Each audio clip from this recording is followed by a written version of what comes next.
Okay, now we will have a roll call to establish a quorum and then introduce some new faces around the table. Okay, Supervisor Carlson, absent. Supervisor Allen. Here. Here. Supervisor Hume. Here. Supervisor Dollywall. Here. Supervisor Williams, absent. Board Member Sandoval. We anticipate being here shortly. Board Member Benson and Matsumoto both are absent today. Board Member Winternitz. Board Member Udang. Here. Board Member Ramirez. Here.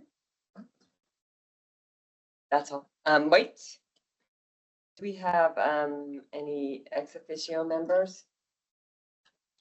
Steve Chappelle is here.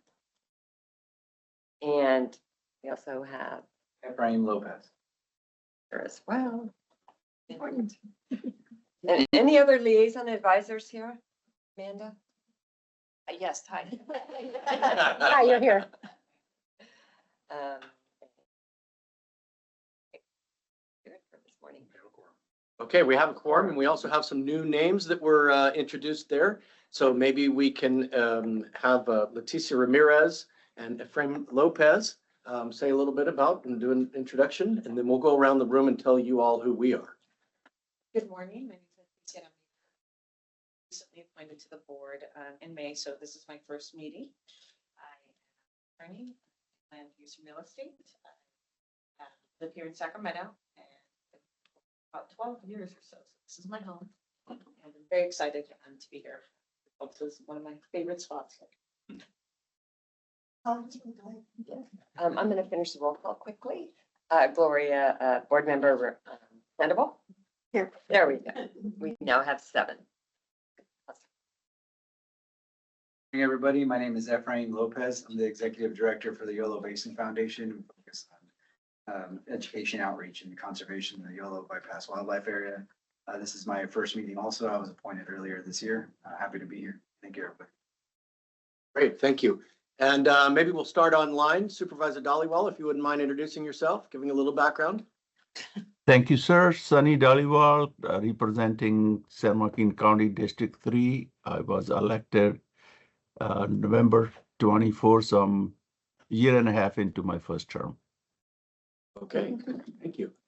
And we'll start with you, Ms. Sandoval, if you wouldn't mind leading us off. Last in, first out kind of a situation. Deputy Secretary for Access for the Natural Resources Agency. So I pretty much work with state entities, partners, and tribal representatives to make sure that we remove barriers for people to access the outdoors. I've been here, I can't remember how long, but it's been a while. So yes, it's great. I love working for this conservancy. The staff are amazing and do amazing things. Hi, Liliana Udang. I am a longtime legislative employee. I live in San Joaquin County and I'm an advocate for the Delta in my spare time with a wealth of knowledge around water policy. Leo Winternitz.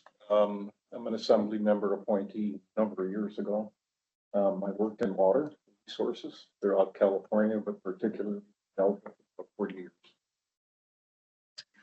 Steve Chappelle, the Executive Director of the Suisun Resource Conservation District. I'm a liaison advisor and have been on the Conservancy board since it was established in 2009.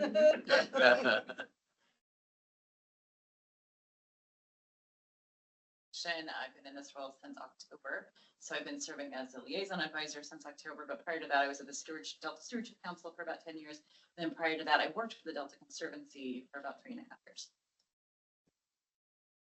Lauren Newman, I'm the Ecosystem and Climate Program Supervisor here at the Delta Conservancy. I'm Angie Shakya. I'm an environmental scientist here at the Delta. Hi, I'm Hope Miller. I'm the communications analyst at the Delta. I am Jessica Adel. I am the administration supervisor at the Delta. Hello, I'm Sheila Allen. I'm Yolo County Supervisor for District 4. So if you ever drive over the causeway and look out over the beautiful bypass, those are my ducks. In the back, those are mine too. Yeah, we just had a little tour out there. And then Davis people also besides the dogs.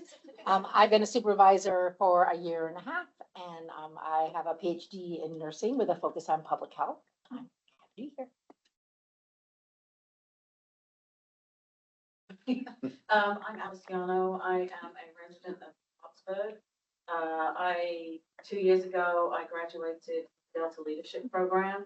I'm very interested in skills towards help Delta, so I'm literally just here to listen and Martha try to what the Delta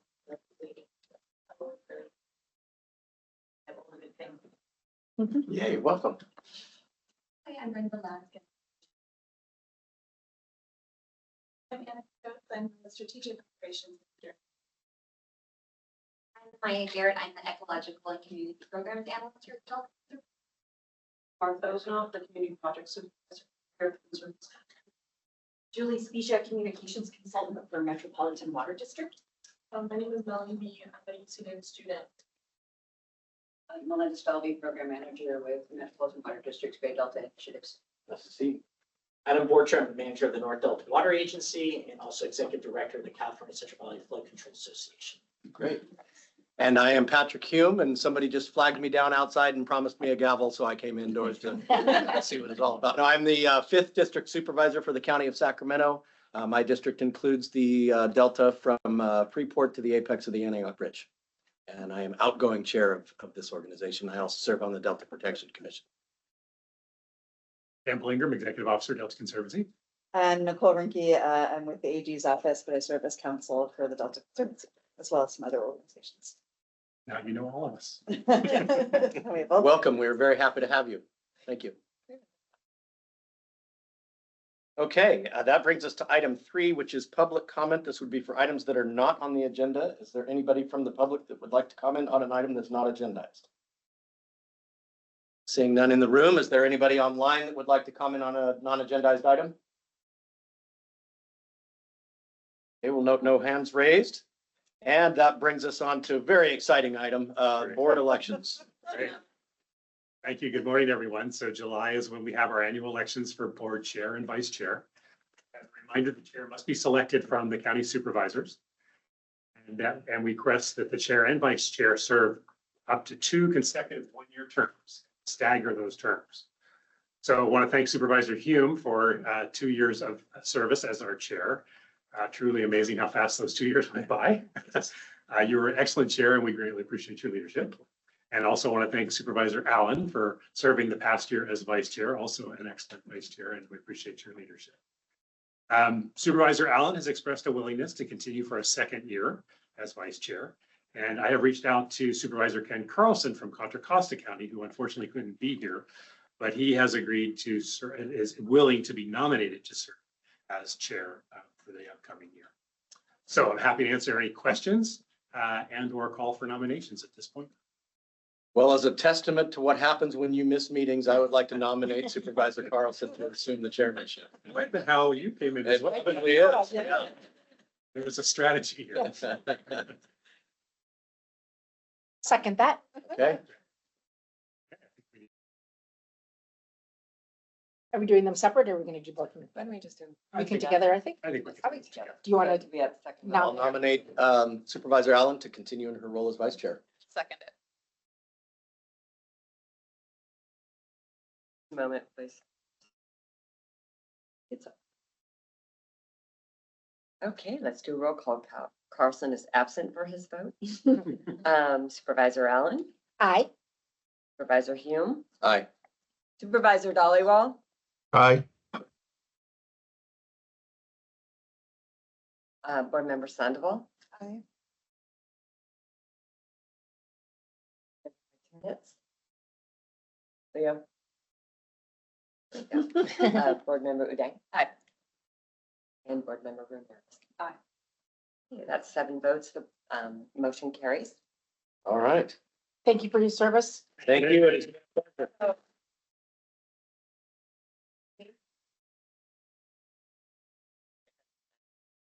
I was was gonna exchange it out for you, so. How, Now you're just. how board quickly member. we are forgotten, I know.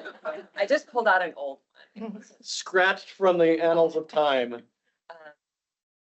Typically, we hand off the chair position at this He's- time. He's going to continue. Yeah, it's gonna continue. Okay. so Can I say something really yeah. quick?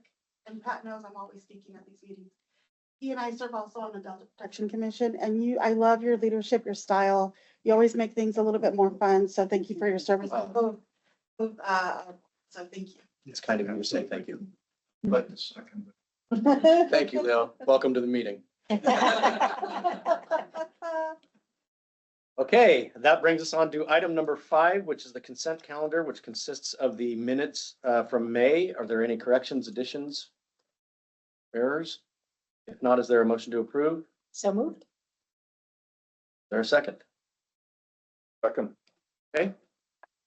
We have a motion and a second. Are there any public comments on this item? Any public comments online? See no hands raised. Roll call vote, please. Supervisor, Vice Chair Allen, Aye. Board Member Hume, Aye. Supervisor Dollywall, Yes.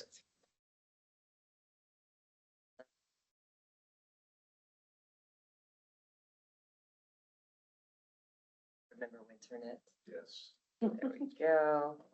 And Board Member Udine. Aye. Board Member. Would you like to abstain? since Yeah, you weren't- abstain. Okay. Yes, You I can do not vote need even to if you vote. were not present, Yeah. presumably you've reviewed them and so. Reviewed that. Do you, how you stay your seat? We are good. That 6 motion carries with 6 votes. Very good. Thank you. Now on to item number 6, which is our executive officers report. Morning again. The executive officer report is on page 6 of your packet. I did want to start by saying I hope people didn't have too much trouble accessing the board packet. Our website was down for unscheduled maintenance at the worst possible time. We hope it'll be back online sometime this weekend. To compensate, we did send an email with a separate link, so hopefully it'll. I want to turn it over to Supervisor Allen briefly to talk about the golden mussel. Well, many people in here probably know much more about it than me, but I just wanted to let the group know that our Yolo County Board of Supervisors meeting yesterday, that we declared an emergency regarding golden mussel, because it has been found, just look out the window, just right over here in the port in West Sacramento, and also in the deep water channel. And so we have taken that action so that if funding becomes available to help with, well, we know that eradication really a thing, but to try to manage it and do the best we can. So just want to let the group know that it's here now. Yeah. Okay, so we have a very full agenda today, so I'm going to kind of zip through the EO report. Please ask any questions that you'd like as I go through. We're going to start with a staffing update. We're going to start with the positive aspects of the staffing update. Brenda Lusk, who introduced herself early, has returned to the Conservancy as our administration manager. We're great to have Brenda back in that position. And now to the sad parts. Chelsea Martinez, our board liaison and contracts analyst, has left the Conservancy. She's moved on to the Department of Justice, to be part of a newly formed grant team. And we lost Karen Burr, our deputy executive officer. She's moving on to the Resources Legacy Foundation, Philanthropic Foundation, to be the program officer for the Watershed Program, which is a great opportunity for her, but of course, very sad for us. So we really want to thank both Karen and Chelsea for their contributions to the Conservancy over the past 4 years. Both worked here for 4 years, almost exactly, the two of them. And let you all know that recruitment is ongoing to backfill both of those positions right now. So, big loss for us, good opportunities for others, and it's great to have Brenda back. Touching briefly on the 2 pieces of legislation that are relevant to the Conservancy. Assembly Bill 2216 by Assemblywoman Aguilar Curry. That's the bill that would expand the Delta Conservancy's boundary. That bill was amended in June to include Lake County. It was passed out of the Assembly and was subsequently passed out of the Senate Natural Resources and Water Subcommittee. And it'll head to Senate Appropriations in early August. SB 872, Senator McNerney's bill. That was the bill that was going to bring significant resources to Delta levee maintenance in the Delta through the Delta Conservancy. That bill was amended in early July. The bill now directs the Conservancy to work with local interests to develop a list of priority levy projects that would be funded by 15% of future appropriations for Delta levy maintenance and special projects. So it'd be a separate list funded by a subset of the amount of money that would be appropriated in the future. That bill passed out of the Senate and is subsequently passed out of the Assembly Water Parks and Wildlife and would be heard again. Yes. How does that relate to the subventions? Or does it fund that? So the funding that would be appropriated for the levy program, potentially in a trailer bill, hopefully soon, would fund both the special projects and levy subventions program. This would take 15% of that and fund these projects that are identified by local interests, with help of the Conservancy facilitating that dialogue. And then this, I'm sorry, I should have mentioned that then this, we would publicly post that list of priority projects, and then this board would approve that list of priority projects under the current legislation. Quick question, and then the eligible areas would be contiguous with the Conservancy's area? Yes, I think the legal delta. Okay. All right, anything else? Okay, moving on. The climate bond, I am not going to talk about the climate bond because there are several items that we will go into much greater depth. Administrative updates, I just wanted to commend staff on getting through the end of the year fiscal due dates for all the budgeting, invoicing, processing, all through the month of June. That is a Herculean task. Our board always does a fantastic job. Is over. Also wanted to mention that I think we may have mentioned at the last meeting that we're being booted out of our building. Our lease is up, and the new owner apparently does not want us here. No, it's not personal. They just want an empty building. So we are working with Department of General Services. They have identified a facility a couple miles from here, and we're working the process to get that built out, and it takes quite a while. We'll miss this space. This has been a great space, but the new space will be equally as nice. It'll have a good large boardroom. So it'll be a bit of a disruption, but okay. So moving on to grant applications, I'm very sad to report that the 3 grants that we put in for listed here, we have not been asked to, we did not receive one of them, and we have not been asked to put full proposals in for either. I think it's kind of reflective of the fact that these programs are completely oversubscribed. Many times the amount is being requested than what they have.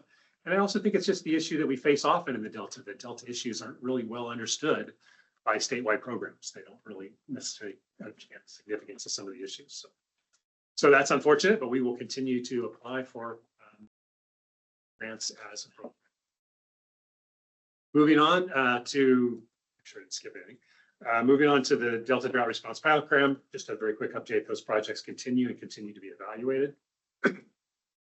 Wanted to mention the Franks Tract. I think we reported the Franks Tract at the meeting of the steering committee was held on May 7th.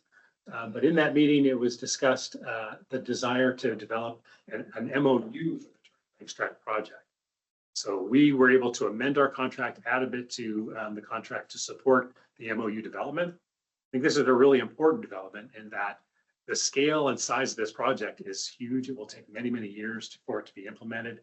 And an MOU is really important to help identify all the components and steps to get the project successfully across an arc of a long period of time, and also identify how all the agencies and partners will work together to move the project forward. So we'll be working on developing that MOU.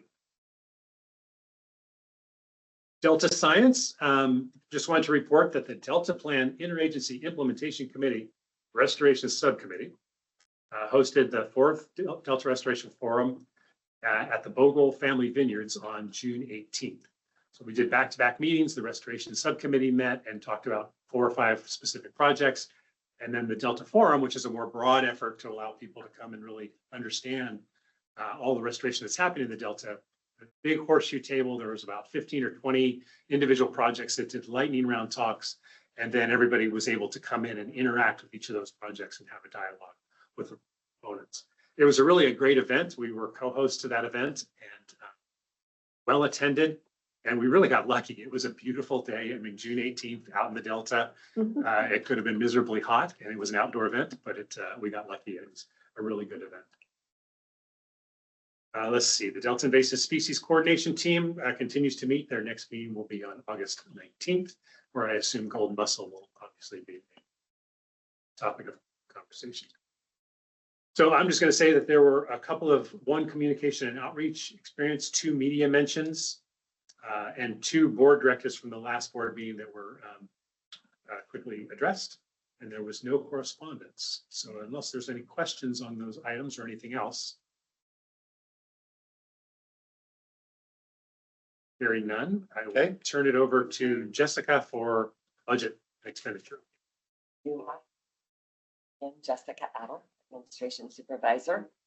Today we are presenting for the board our budget and expenditure report for almost the whole fiscal year.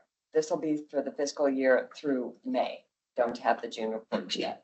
Happy to report everything online. We finished the year within budget, and no outstanding points to bring up. The fiscal 26-27 budget did drop in July, and we'll be presenting that in the October board meeting. We did receive all of our typical funds for general fund and bond fund. We received support monies from all of the funds, and some local assistance, which we will share with you in October. Are there any questions about it? Thanks. That concludes the EO report. Thank you very much. Very good. I would just like it noted that during the entire tenure of my chairmanship, we had a stable office from which to operate. So Supervisor Carlson is starting off on shaky ground here. Any questions or comments on the executive officer's report? Any questions or comments online? I see no hands raised, so that brings us to item number 7, please.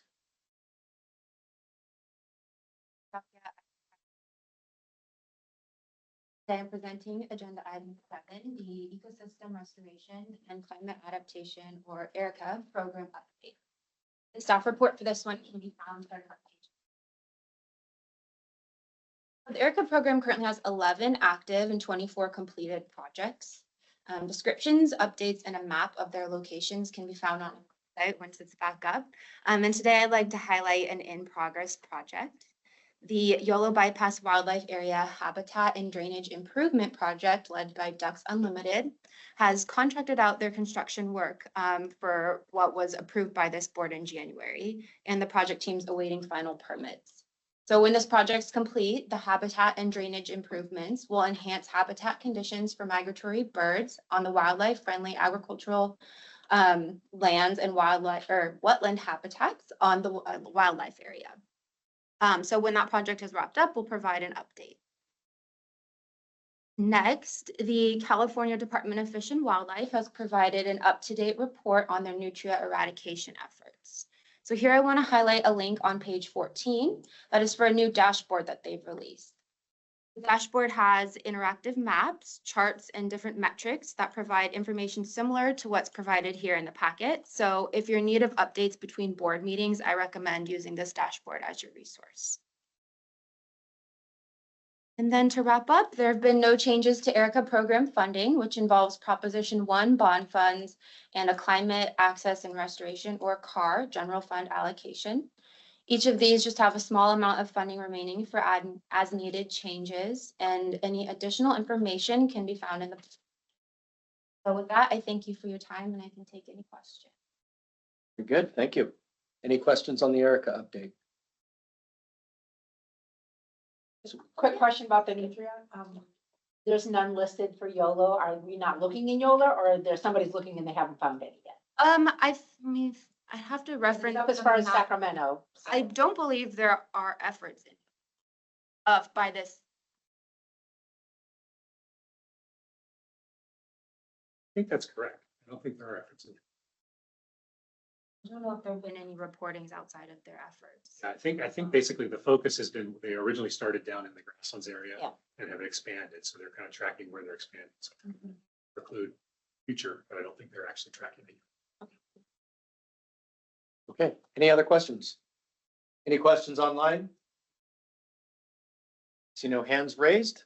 We will move on to item number 8. please.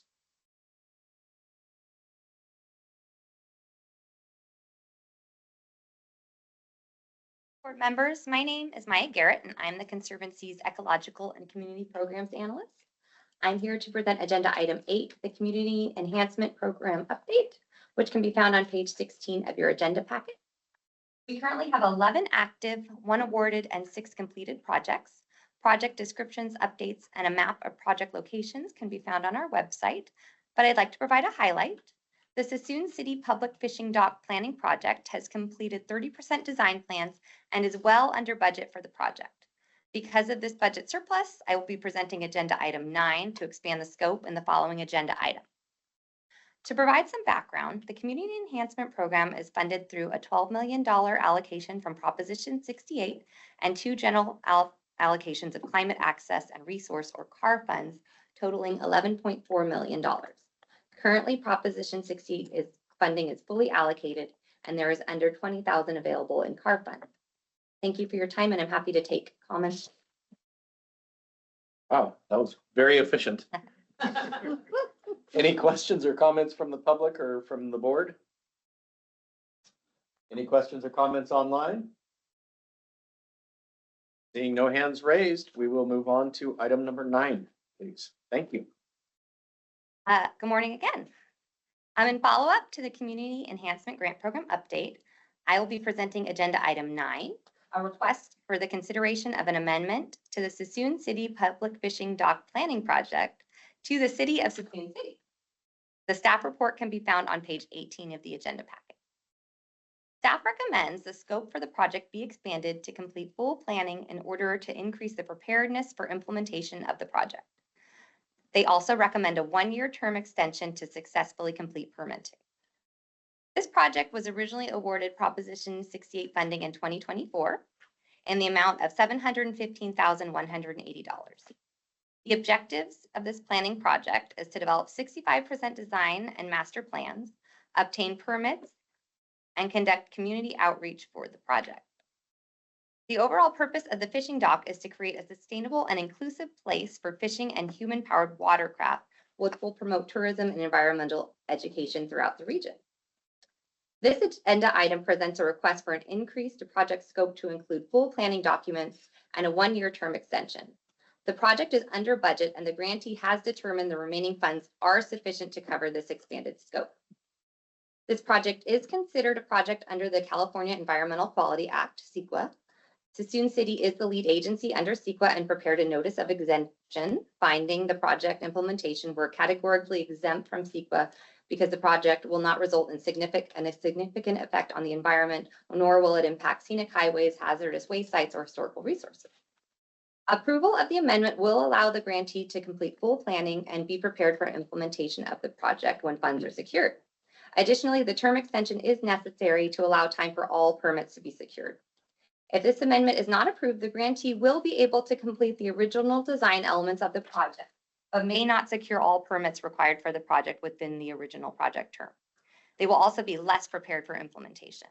At this time, I'm happy to take any comments or questions. Okay, thank you. Any comments or questions from board members?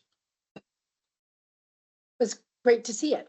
I think this is one of them, like, I know right where it is, I know what it looks like, and I know what we're voting on. And I see there's suggested motion language. There is suggested motion language if you would like me to read it. Hold that thought for Yep. 1 second. And to see if anyone else. Are there any comments from the public?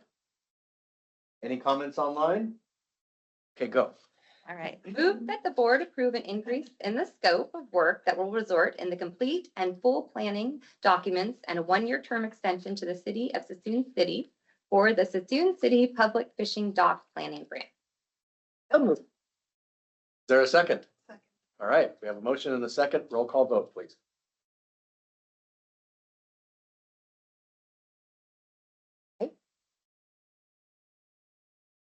Supervisor Hume, Aye. Supervisor Dollywall, Yes.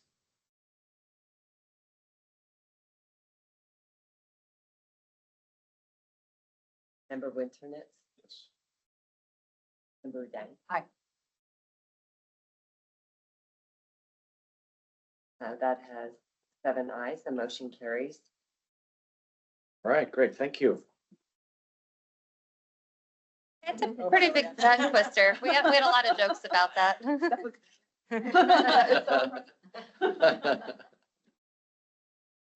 Okay, I believe that concludes item 9. On to item 10.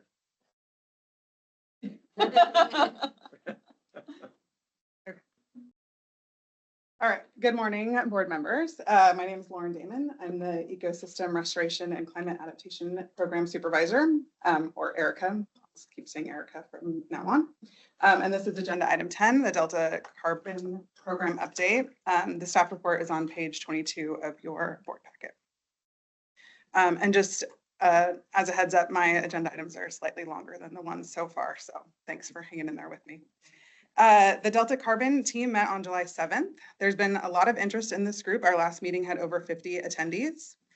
The purpose of this group, just as a reminder for everyone and for the new members of the board, to have a collaborative space to discuss subsidence and associated greenhouse gas emissions in the Delta and work towards advancing projects that address both of those issues.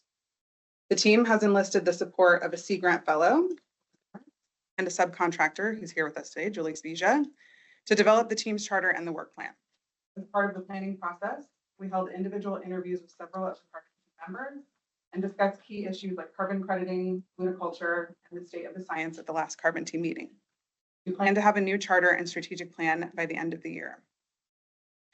The Conservancy will also be participating in special oral sessions this fall at 3 upcoming conferences, including the Bay Delta Science Conference and the Resilient California Summit in Sacramento, and the Coastal and Estuarine Summit in San Francisco.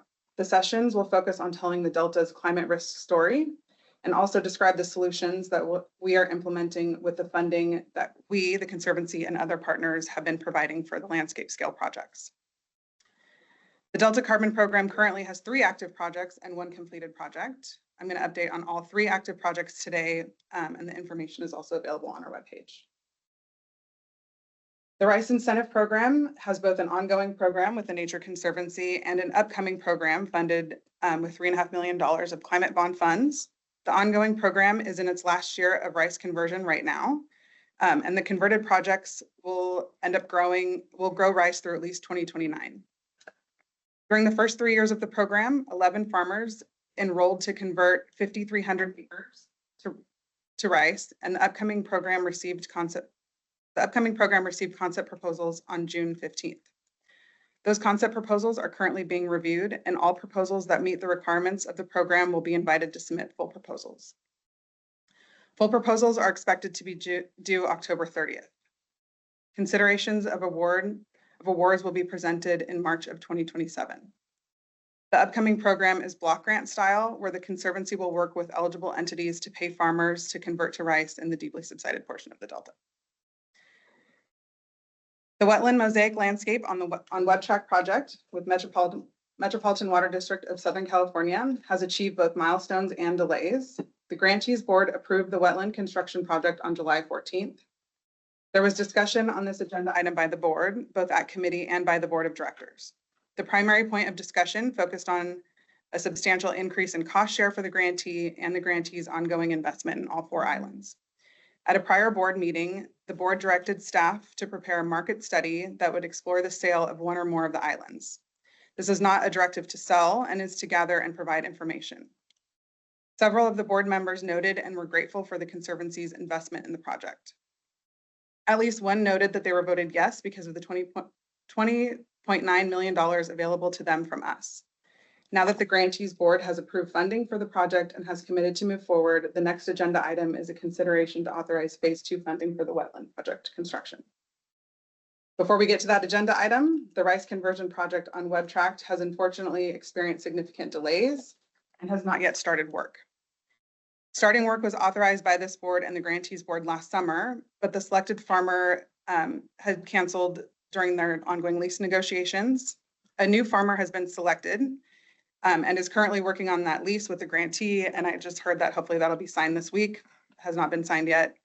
The ferry to Webb Tract also went out of service in June for scheduled maintenance and repairs. This is normal. It goes out every year for maintenance and repairs, but has not yet returned to service. One of the challenges of farming on Webb Tract is access because it's only accessible by ferry and has no roads or bridges on or off of the island. The ferry is expected to return to service by the end of July. Once both of these items are resolved, rice conversion will start this year and planting will start next year. The wetland restoration on Staten Island project has officially started work after this board authorized a change request in May. Photos of the earthwork are in your packet. And then keep an eye out throughout the summer for pictures and drone videos on social media. Carbon program background is on page 23 of your packet. The program is funded with the general fund allocation for nature-based solutions, wetland restoration, and project funds are fully allocated. I can take questions or comments on the carbon program. Okay, thank you. Any questions from board members? I do have a question on the rice incentive program. I believe you said something about expected to continue through 2030. 2029. 2029. And is that just when the incentive program payments continue? That's the current program with the Nature Conservancy that's already been funded. And that is their current, that's how long their contracts go for. So we required them to grow rice for 5 years. So that's their 5-year terms. Okay, so that would be the end of the 5 years. Yes, but the incentive payment was upfront to help cover the cost, so there's no payments that go into that point. It's just a contractual obligation they have to farm rice until that. I see. Would it be reasonable to assume, given the cost of conversion, even if it was subsidized, that they would probably continue the rice farming after the expiration of the contract? Yeah, I think that's a reasonable assumption as long as the value of rice stays high. Yeah. Okay. That's our hope. Okay. Any other questions? And general, what is the value of rice in the deltas compared to other sources? Is it on a competitive scale? Is it very competitive? The value of rice compared to other crops? No, Or just delta other rice growing regions. Oh, that I don't know. I mean, are you just asking about the return value? Yeah, so the value grown of rice in the delta versus say upstream of the delta. I'm not aware that there's any difference in the two. Commodity prices, commodity price. Yeah, I think it's pretty much across the board. Expenses remain about the same. Other than the conversions. Yeah, the conversion cost, I think, well, anecdotally, my understanding is that it's a little, you have challenges controlling weeds, but you also don't have some of the more persistent weeds that are up in the valley. So there may be like a slight reduction in the amount of herbicide and pesticide or herbicide that's needed, but. And then the reason I asked this a number of years ago, I was informed, I read that it was much more challenging to grow this delta because of the cooler climate than some other factors. And that's why it hadn't been grown. And then a number of other rice growing regions didn't really want the additional competition for rice. And that's what made that challenge. So I was just wondering how all that fits in. Yeah, I can speak to that a little bit. One of the reasons that this is really happening in the delta is that varietals have come out that are more cool tolerant. They were developed and they actually have great production. So it's equivalent to what you get in the upper valley. Yes, there was concern about the delta being taking, I think the Rice Commission likes to keep a certain amount of acreage in rice production California-wide, and adding to that was a concern initially, but they've really turned around, particularly during the last drought when several 100,000 acres were taken out of production in the upper valley. The delta will always have water. So now I think they see it almost more as a relief valve to help manage through drought and maintain the commodity size for California. Sorry, I was going to say, I do know in the bypass, which I guess I'm still trying to figure out if that's part of the delta or not. But anyhow, in the bypass, that we work very hard to get the water out of there by March 15th, because then they can plant the higher value rice. I don't know how much it costs or what then, but if they don't, if it's later, then they can only do a lower cost rice. I think it's sushi rice that they're trying to get out of there. And the funding for the program is sources. I mean, it's all been expensed out. So. Yeah, so there's still interest in rice. We spent all the money for the rice program from that nature-based solutions allocation, but we weren't able to fund everybody who asked. Yeah. Okay. So there's definitely still an interest. We're hopefully going to fund a lot of people. We have that $3.5 million on extension of the rice program. I don't think And UC Co-op Extension has done a lot of the best issues and varietal issues and It's the double-sided printing carries over the page. There is something going on. Sorry, we're having a little side meeting over here. No side meeting. Any other, it was not Brown Act, there was no Brown Act issues, With the lawyer? yeah. Any, public comment on this item? Any public comment online? Okay, seeing none, I don't believe this is an action item. I believe it's informational. Is that correct? Okay, that brings us then to item number 11.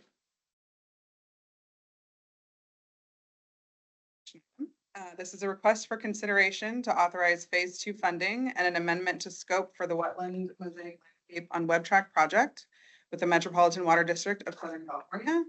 Again, for formality's sake, I'm Lauren Damon, the ERICA Program Supervisor. This agenda item starts on page 24 of your agenda packet.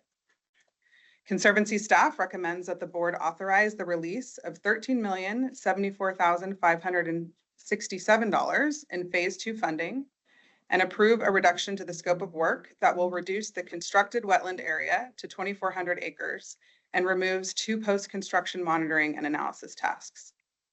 This project was awarded $20.9 million in funds in 2023. That was for 2 separate projects, a rice conversion project and a wetland restoration project. For each project, the funding was awarded conditionally in phases. Phase 1 was for planning and Phase 2 was for construction. Phase 1 for both projects has been completed and Phase 2 for the rice conversion project was previously authorized.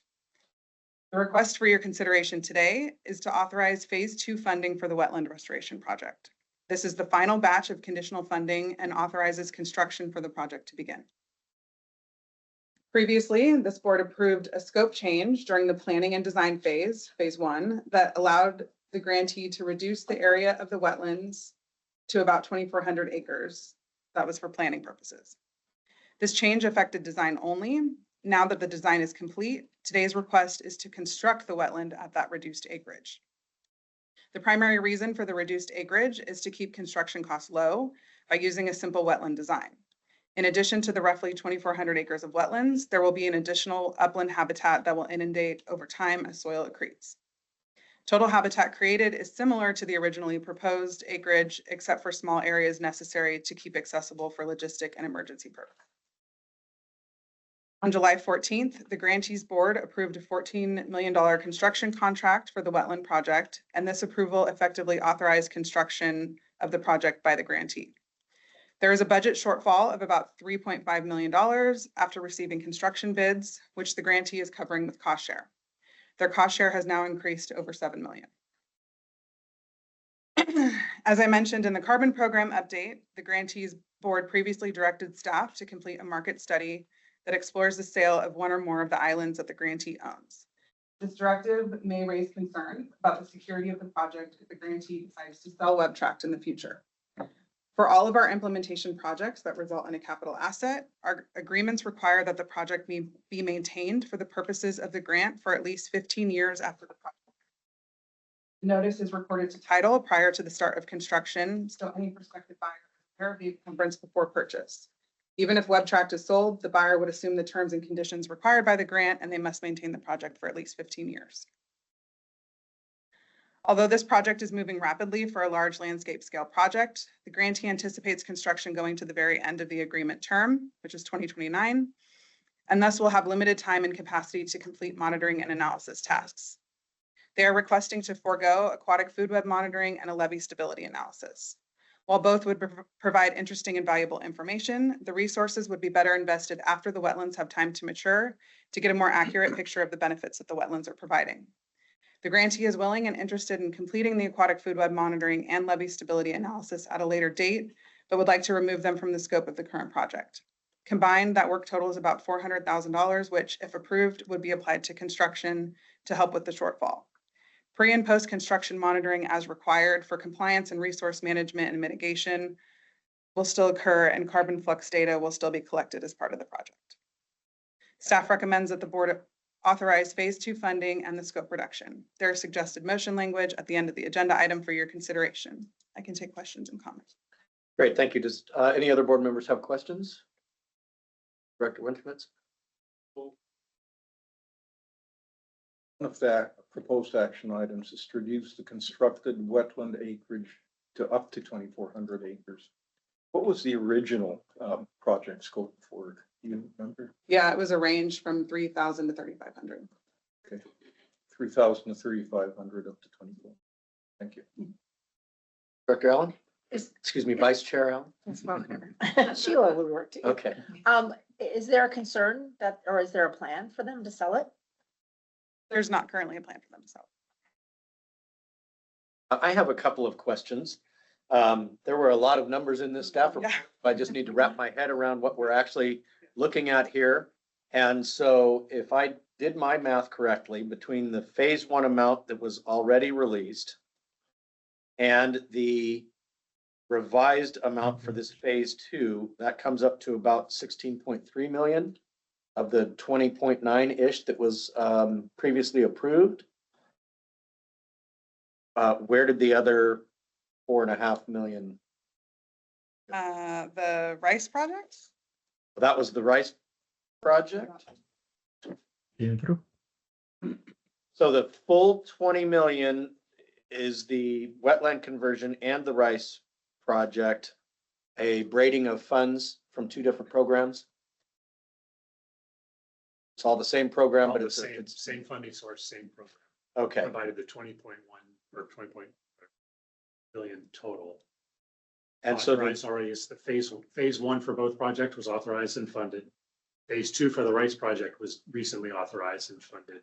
This is the last tranche of the remaining funds that would go to the wetland construction. okay, so that little over $13 million figure, that is the remaining amount to be awarded from the additional original approvals. Okay. Yeah.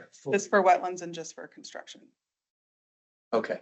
And then my second question kind of ties back to what Vice Chair Sheila, excuse me, was mentioning. And that is for a 15-year timeline for significant upfront cost. Do we have any idea? Certainly you can't monetize it, but an environmental ROI relative to the carbon sequestration and other goals that may be presenting, 15 years for $20 million, that's a little over $1 million a year. And how you they're coming.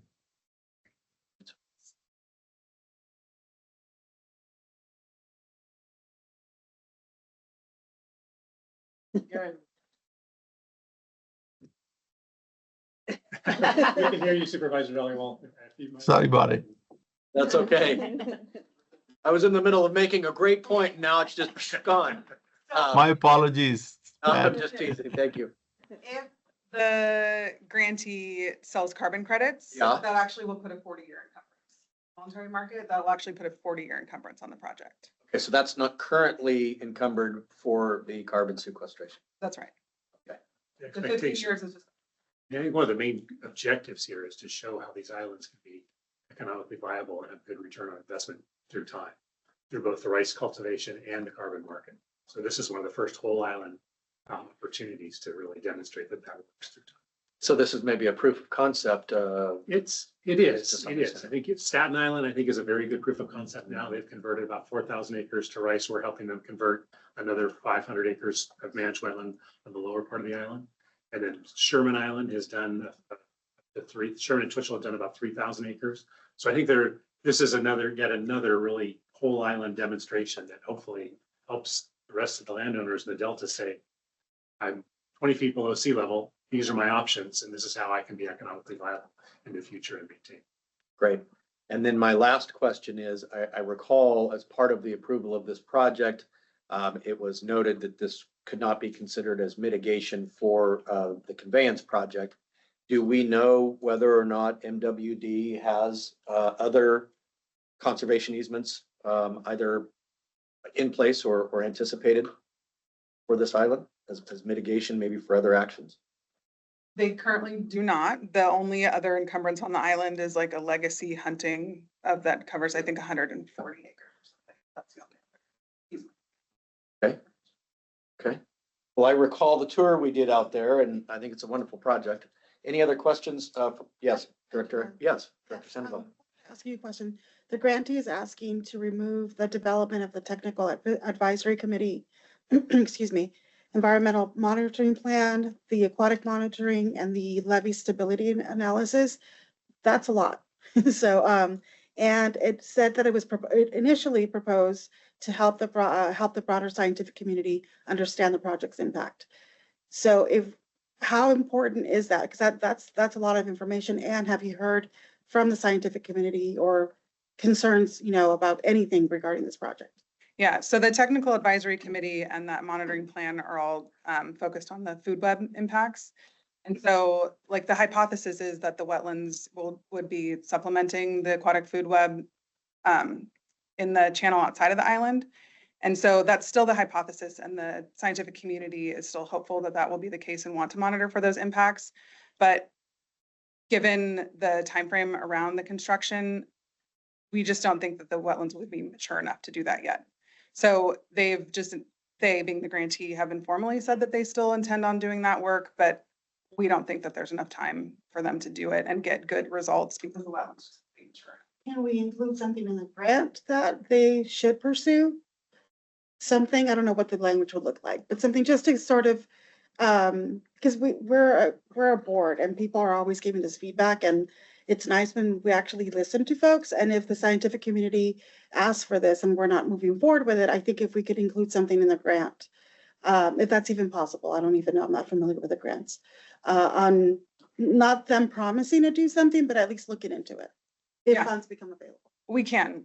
There's the entire grant term is that 15 years that I mentioned. So that is the full grant term. The funding term is just up to 2029, but we have that full 15 years, so we can put language in. And I thought something that's, I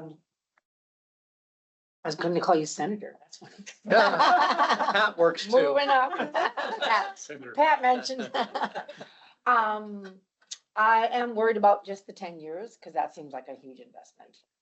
10 years. So the way you said that it could be up to 40 years if is there an intent to join the carbon market or whatever it is that would pick it up to 40 years? Yeah, that's part of their cost analysis, is that in order to return for the grantee to get their return on investment and help support long-term management and maintenance of the island, they're intending on selling carbon credits. So you're feeling that they likely will. Just to be clear, it's a 15-year requirement. So that's actually bond, state bond law. It has to be 15 years.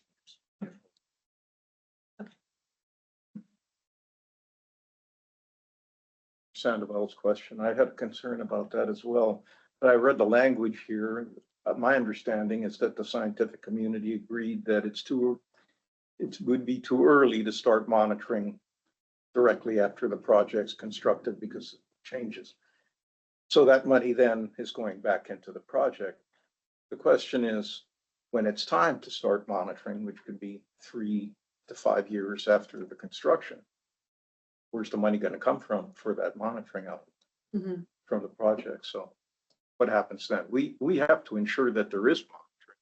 I know it's in the interests of all the parties, including the responsible entities, that there be monitoring. So but where does that money come from? How are we assured that monitoring will take place? Yeah, we don't have any assurances now. What I've been told is that they have their Bay Delta unit and they have funding there for experimental work and scientific studies. Back to board member Sandoval's issue, is there, I would appreciate some kind of language that would encourage that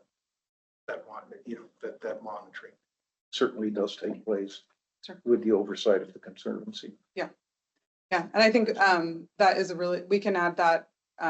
There's performance metrics too. So I think in addition to the language as a performance metric, that'll help that. Okay. I do think they have incentive to do the work as well. I know. Yeah. But we don't want to just bank on incentive. We want to I don't want to just assume that. Yeah. I'm doing as much as we can in the grant agreement to. I like the idea of sorry, I didn't raise my hand. I just started talking, but to include, so I'm going to keep talking, to include some kind of language that's not a requirement, but so that the thread is not lost. So then when the next phase comes up, we remember, oh yeah, that's something we wanted. A look back requirement. I have a question about the levees. What is the connection there? I understand the aquatic, the youth of the project, but why not evaluate levee impacts from the beginning? Levee stability. So, similarly, like the newness of the wetlands and the immaturity of the wetlands, we're not going to see, so the soil accretion happens over many, many years. So it's about like 3 centimeters per year. So we're not going to really see an impact. Do we have a in the first baseline year. at which to compare that to though? down the road? Yes, Okay. yeah, that's being monitored now as a baseline. So we'll have that information and then later down the road, they'll be able to assess from the baseline. The wetland creation on the site is because it's highly subsided. How are you gonna get fish food export unless all the water has to be pumped off of the island to provide that export from it's subtidal? I mean, I think the expectation, the hope is, I mean, again, if you think about two things in the Delta, it was once a tightly connected, incredible food resource. We are able to take these wetlands at scale throughout the Delta and periodically pump water off at the right time. You can hopefully recreate the base of the food chain, but you would actually have to pump water off the island. But that happens all the time on these islands. I mean, these islands are managed continuously with a significant amount of water pumping to maintain the water at levels that. To dewater them to farm, not to create wetlands. Pardon? They're pumped to dewater them to Right. support farming, Right. not to create wetlands and keep the soil saturated. Right, but you would simply use the same process to periodically move water off the island. And again, it's early science. I mean, it's happening in the tidal systems up in the Yolo bypass. They're showing that you can actually put water on and provide the food resource, and that food resource can be exported into the surrounding channels. Here, it's the same process. It's just not tidally connected. You have to actually do the. These were questions I think that the technical advisory committee was going to work on, and part of that management plan. They were going to do the monitoring on island and then look at experimental ways of what made sense for like exporting that water off the island and how to get the most benefits. And that like recirculation of the water. So that's no longer gonna happen. Not as part, not if this gets approved as part of this grant. But we can add the language to ask for it. Yeah, we should, because if production doesn't get into the river systems, then essentially it's lost production as far as river systems are concerned. Can we add it back in? What do you mean add it back in? Isn't that what he was just saying? The technical advisory committee? Because they're requesting to have it. They are requesting to have that removed from the grant. So it could either not be approved, or we can add the language to ask them to do it over the 15-year period of the grant.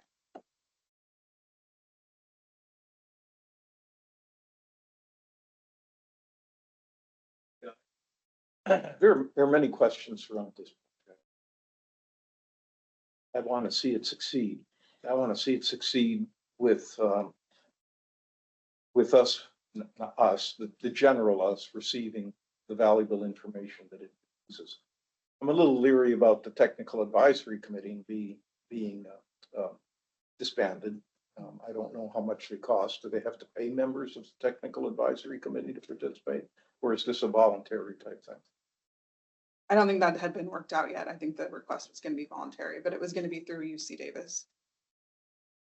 I would think that there would be a number of scientists and other disciplines involved who would want to be involved in the technical advisory committee to see how this project plays out and what benefits it could provide for the Delta. They could keep it in at least for advice and in terms of monitoring and pump out of production. I think that would be good.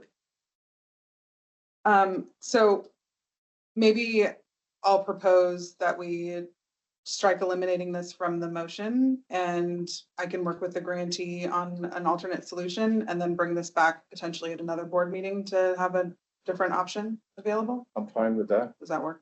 Would it be appropriate and or the pleasure of the board to hear from the applicant's representatives that's in the room?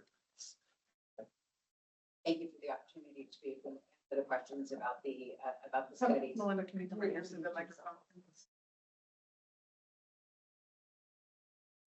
Good afternoon. This is Melinda Stalvey with Metropolitan Water District Project Manager for the Wetland Project. And just to address some of the concerns, the reason for pulling the work out of the grant itself is that the grant term is 5 years. So any funding that is going to be allocated from the grant has to be spent by the time the 5 years is up. Otherwise, and then it was part of an appropriation, and so that appropriation was set to expire.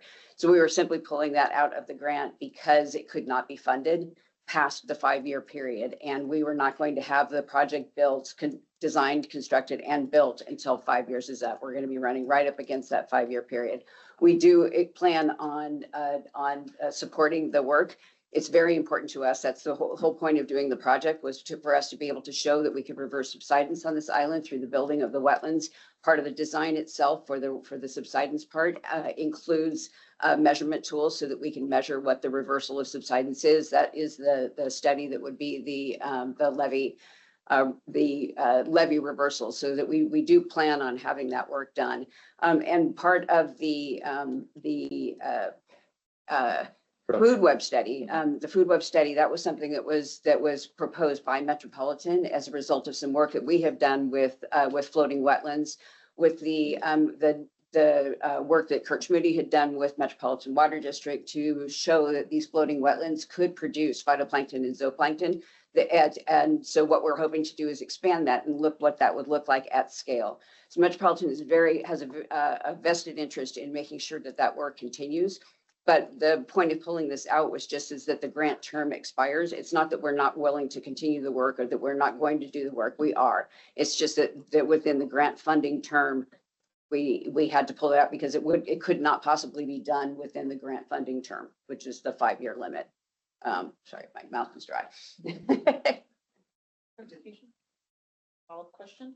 So the grant term, you said was 5 years, and the grant started in 2023? The grant, the grant agreement was signed in February 2020 or March of 2024. 2024. So Right. Okay, all the way to 20. Right. We have about 2.5 years left on the grant, and that's all going into construction now. So as soon as we can get this going. Construction. In 2020, and the construction would actually end in November with permits. The permits require that we complete construction and flooding up by November of 2028. The grant expires in February.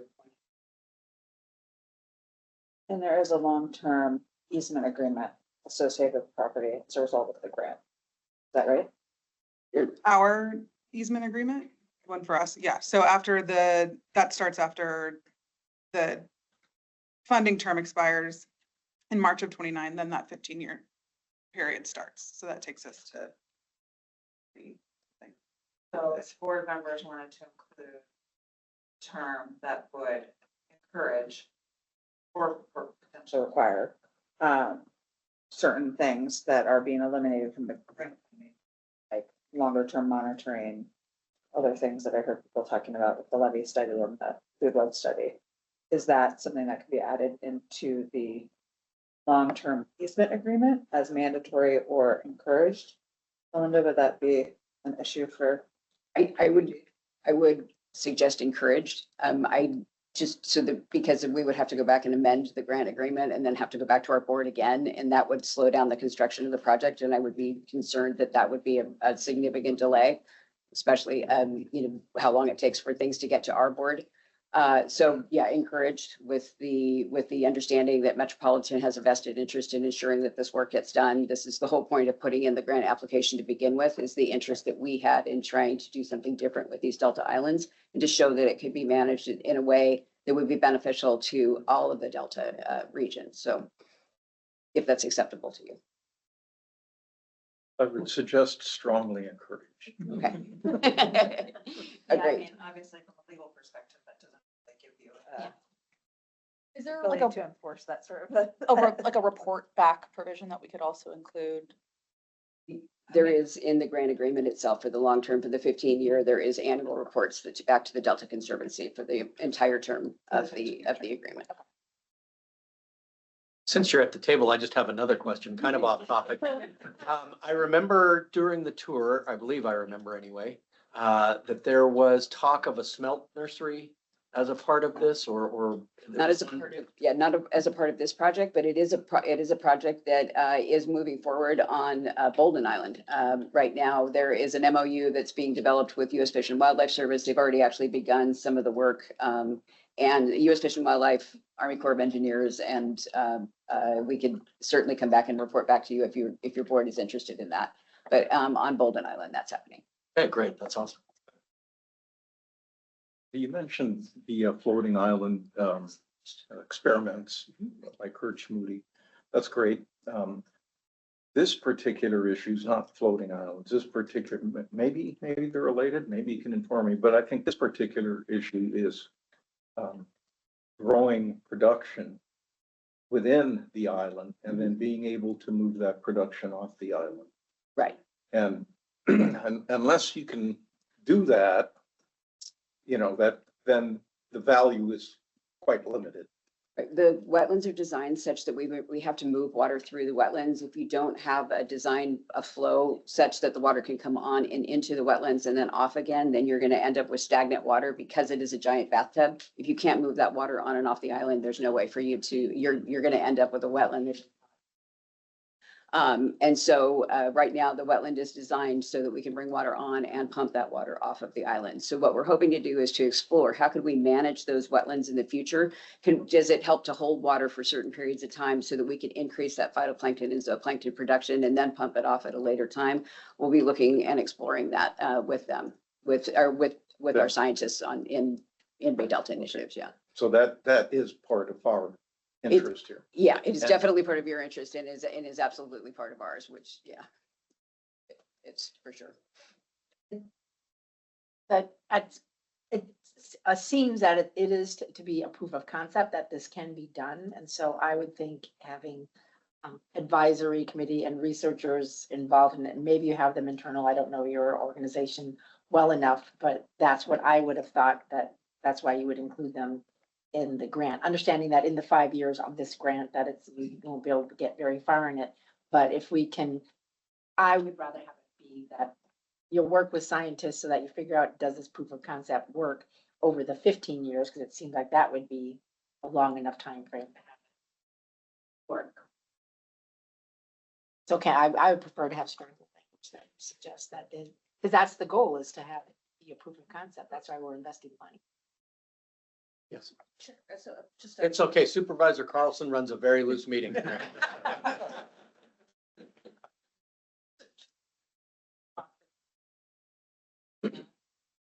respect to the closing of the grant, does the awardee come back? Is there any other future action that this board will take with respect to this? Not unless there's additional changes that need to be made. So we have a process for like how changes get made.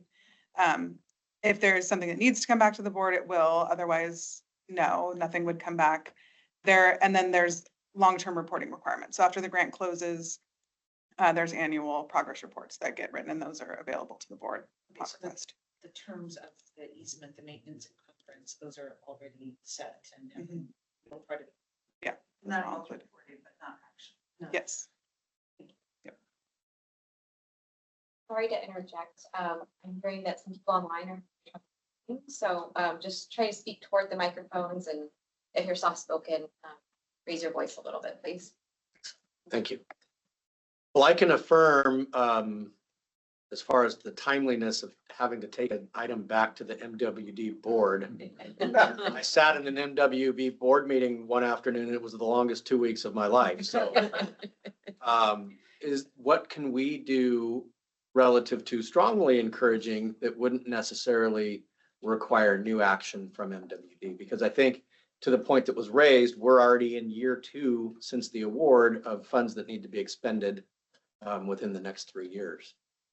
Yeah, I mean, I think the tension that I'm hearing expressed at the table, including from Melinda, is that there's a desire to amend the funding right now, which is in the funding term of the grant, which is the 5 years.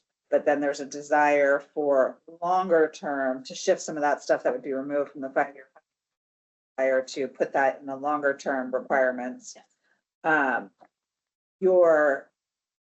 And that's, I think Melinda's expressing that, putting that into the longer term, agreement would require action from the MWD board, if I'm understanding right. I, And then I think that your, to be kind of blunt, your leverage in terms of requiring amendments to that longer term agreement are with the funding. Unless you rely on MWD just being a great partner. So if you want to take them as a whole action, you know, if you want to say, we will move we'll change your funds around per the, you know, within the 5-year funding term, but we also want these requirements shifted into long-term agreement. You have more leverage doing that as a package, but that would require, it sounds like MWD board approval if you want it to be more than just encouraged. Or you can take them as separate actions. So I think you have 3 choices. You could keep it all together as one package, funding, change in funding plus adding a requirement to the long-term agreement. That would require, it sounds like MWD board approval. You could amend the funding of the funds now, which for the funding term of the grant agreement, and approve now, strongly encourage wording be added to the 15-year grant agreement, which it sounds like does not require MWD approval. Or you could approve the funding change now and make a request that staff bring back this issue of amending the longer term easement to include something stronger than encourage. And then that would give MWD time to take action. But again, we sort of lose leverage, in my opinion, if you just associate the funding and So in the spirit of good faith collaboration, if we were to unpack that last option of freeing up the funding for the project to continue moving forward, recognize that, as was mentioned, it's in the best interest of the applicant to actually do the things they say they're going to do, because that's how they're going to provide the proof of concept and potentially monetize this for their own purposes. And I appreciate the leverage point, it's well made, but what else exists relative to maybe a carrot as far as future funding opportunities or partnerships with academic institutions for study, or I mean, I've got to think there's a lot of eyes on this project. that might be more of a Campbell or a Lauren question, because I'm only the lawyer. I don't know what other policy carrots might exist. Lawyers carry sticks. Just for, not carrots. I mean, I think we would certainly be interested in seeing and supporting future monitoring of this. And if we brought that to, if there was a appropriate funding source and we brought that to the board and it was approved, we could fund the, you know, additional funding or monitoring in the future. Those are some fairly big ifs, particularly around whether or not there's an appropriate funding source. Do you think MWD would be willing to include in the longer term agreement requirement, not today, like you'd have to go to your board, but do you think your board would agree to commit to longer term monitoring? I would have to take back to, and to be honest, I'm not an attorney, so I would have to confer with the attorneys about what is required and what is not. So anything that I've said, I would have to confer with our attorneys, but I do know that we continually are looking for funding for our science efforts. We have a robust scientific program at Metropolitan and our Bay Delta initiatives that are consistently working on things to improve the Delta. Our science program is very well funded, and we have been very successful in receiving a number of grants. We will continue to do so to try to fund any kind of these future actions as well. As I mentioned, it's important to us. We were the ones who proposed it in the concept proposal or in the proposal that we submitted. It's very important to us in the future, and we would like to continue moving that forward. We are also funded through our science program at Metropolitan, so there is opportunities for us to be able to fund this work and monitoring work into the future as well. So perhaps a compromise path forward is, since the applicant is looking to increase their cost share of a little over 7 million, that might be the initial monies expended, and we could approve the funding agreement contingent upon an amendment to the long-term maintenance agreement relative to reporting. I suspect there's a challenge in terms of timing, correct me if I'm wrong, but I think that they need approval of the funding change for the construction period. That's kind of imminent, I think. Is that in order to award the construction, award the bid? Right, everything's done, all the bids are in, we've got. So you're ready to go as soon as the money's in hand. So I think doing it contingent would create delays that, I don't know how that impacts the project, but it may not be desirable. Yeah. Yeah. I want to see this project move forward. I think it's important. I don't want to throw the, what is it, the baby out with the bathwater? You have to pump the baby out or is it? The baby's, well, never mind. So I'd like to see this go. I would like to see some strong language from the Conservancy saying that really to complete this project, that includes the monitoring, the information, the data, the information about how much production is being developed and how to be able to bring that back into the Delta. So they need all that work. That we should show, and the TAC group, but not just MWD scientists, but other scientists as well, representing other venues. So strong language to that effect. And the message there is MWD lives in the Delta now. They will require additional funding for their continued efforts and work. They know and they'll understand the Delta Conservancy's position. I feel that they will do that, but that if they had come before the Conservancy, there's good faith effort being shown as well. So. Could that come in a letter addendum to this action? That would just lay out the expectation? Yeah. I think honestly, I think anything more than that does potentially jeopardize. Yeah. So I think that's important to recognize. I think our expectation should be clearly shown and we're concerned that there have been these changes.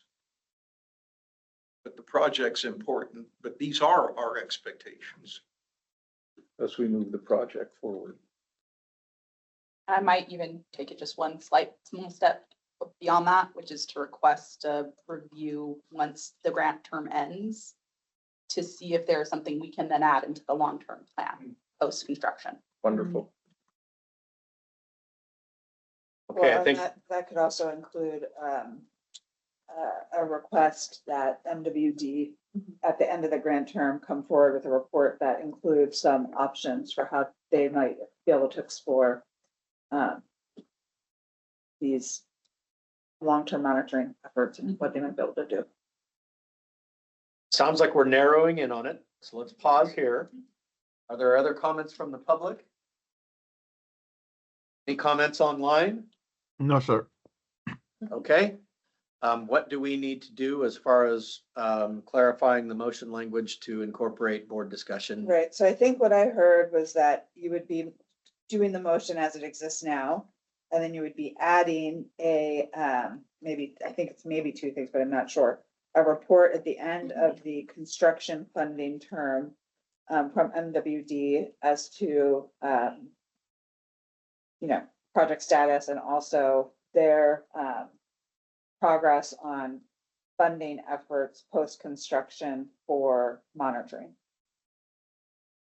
Long-term maintenance and monitoring. And then perhaps a demonstrated commitment vehicle to be determined, whether it's an amendment to the easement or it's through a letter or something, indicating that the board strongly encourages and I don't know that or not that action to commit to doing what they can for this long-term monitoring over the 15-year easement term. Melinda, does that sound like a reasonable path forward that gets you what you need today? I think. Okay. That's up to you guys to decide. To but clarify yes. that everything, we're speaking of the aquatic monitoring island, like just very specific of what is being eliminated today. Yes, what was being eliminated Just today. Scope creep, right? Perfectly, Yeah. yes, so I think it would be, what was being eliminated today would be shifted to being monitored in the 15-year maintenance term. Director Winternuts, does that satisfy your concerns? Yes. Would you care to make a motion in that regard? Director Udeng, does that satisfy your concerns? Second. There it is. Roll call vote, please. It's a lot. Using the. She has some notes over there too. Oh, Those notes, I know Lauren was going furiously too. it's all on video. So, Vice Chair, Aye. Member Hume, Supervisor Hume, Yes. Supervisor Dollywall, Yes. Representative. Burnett? Yes. Yes. Board Member Udang? Aye. I should speak up. Board Member Ramirez? Aye. That is 7 ayes. The motion carries with additional language. Okay, well, may that be the hardest thing we have to go through today, so. On to item number 12. Right. This should be much easier in theory. So good morning, board members. My name is Meredith Howard, and I'm the Ecological and Community Programs Manager here at the Delta Conservancy. And I'm pleased to present the revised general grant guidelines for your consideration. The staff report starts on page 27 of your board packet. Conservancy staff recommends that the board approve the updates to the Sacramento-San Joaquin Delta Conservancy General Grant Guidelines. So a little background, the general grant guidelines were released for a 30-day public comment period following the board's approval at the March 25th, 2026 board meeting. The general grant guidelines were updated from the 2024 version to maintain consistency with the approach used by the California Natural Resources Agency entities. The guidelines have been revised to strike an appropriate balance between clarity and flexibility. They retained the funding priorities, grant information, proposal and award process, and proposal requirements. However, the updated guidelines scaled back detailed information that is specific to each funding source, which will now be included in the solicitation notices. This will allow sufficient direction while avoiding unnecessary specificity that would require frequent updates for every different funding source. From the public comment period, we received one comment letter from the Delta Stewardship Council. The Delta Stewardship Council comments focused on adding information in the grant guidelines on the research, analysis, or support grant category. The grant guidelines in your packet show the changes we made from the version you approved in March. We also updated the cover sheet to reflect this July board meeting rather than May, because it was originally agendized in May.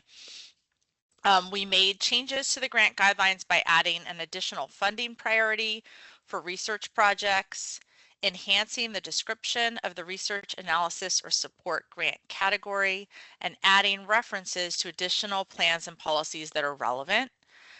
There were a few comments requesting details that are more appropriate to include in the solicitation notice, since that would be for a specific funding source.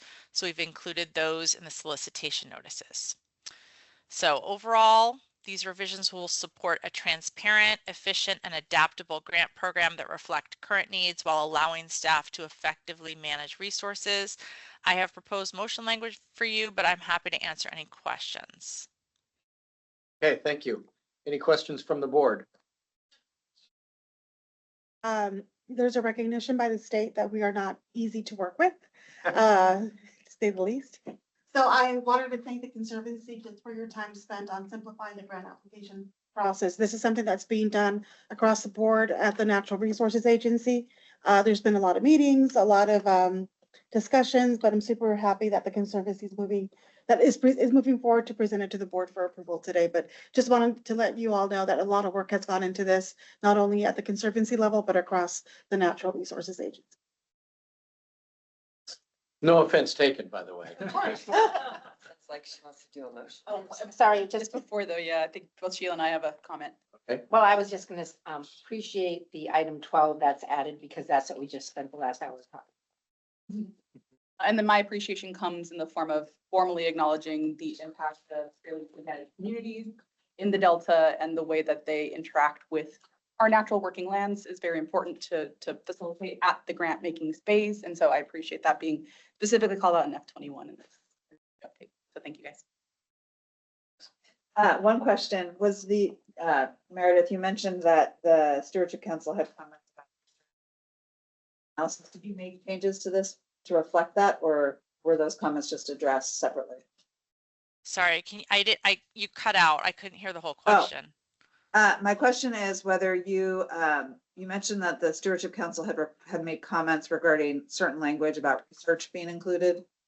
Is that something you revised, or is that addressed separately, not within the guidelines themselves?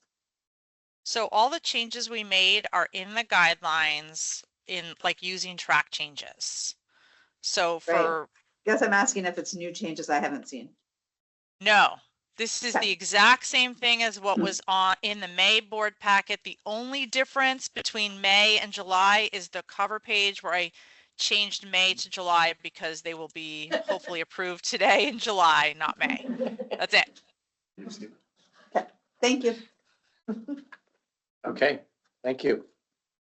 Any other questions or comments from board members? Any public comment in the room? Any public comment online? No, sir. See no hands raised. Okay. Is there a motion to approve?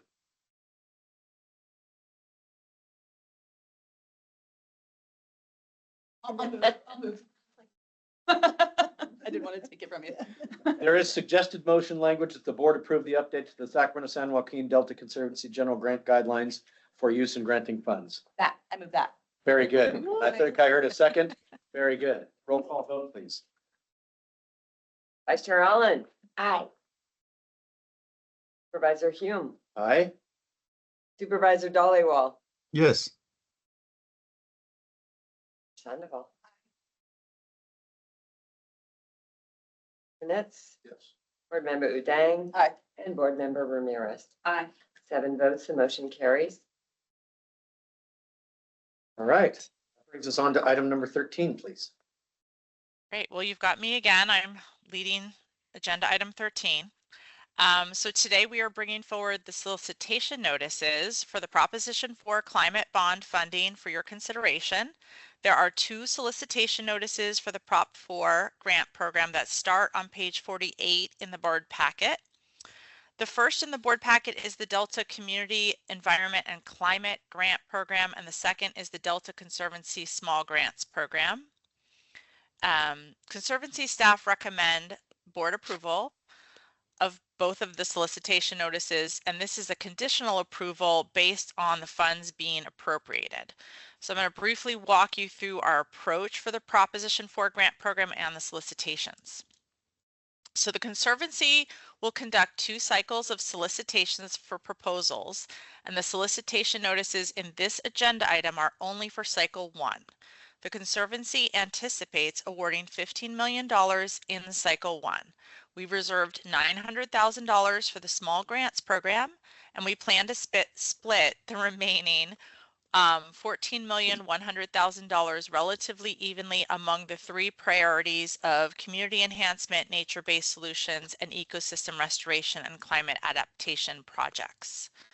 The small grants program will offer grants under $100,000 on a rolling basis. These are intended for technical assistance type projects and other smaller projects that don't fit into the larger funding categories. For the Delta Community Environment and Climate Grant Program, we will be offering 2 types of grants. Planning grants will range from $100,000 to $750,000. Implementation and acquisition grants will range from $100,000 up to $2 million. In this solicitation, we have also included remaining funds from Proposition 68 and the Climate Access and Resource Program, or CAR. So these solicitation notices will not be released until 2 conditions have been met. First, approval by this board, and then second, the funding still needs to be appropriated. The Proposition 4 climate bond requires the adoption of regulations in compliance with the Administrative Procedures Act. Assembly Bill 35 provides exemption to the Administrative Procedures Act and is now effective.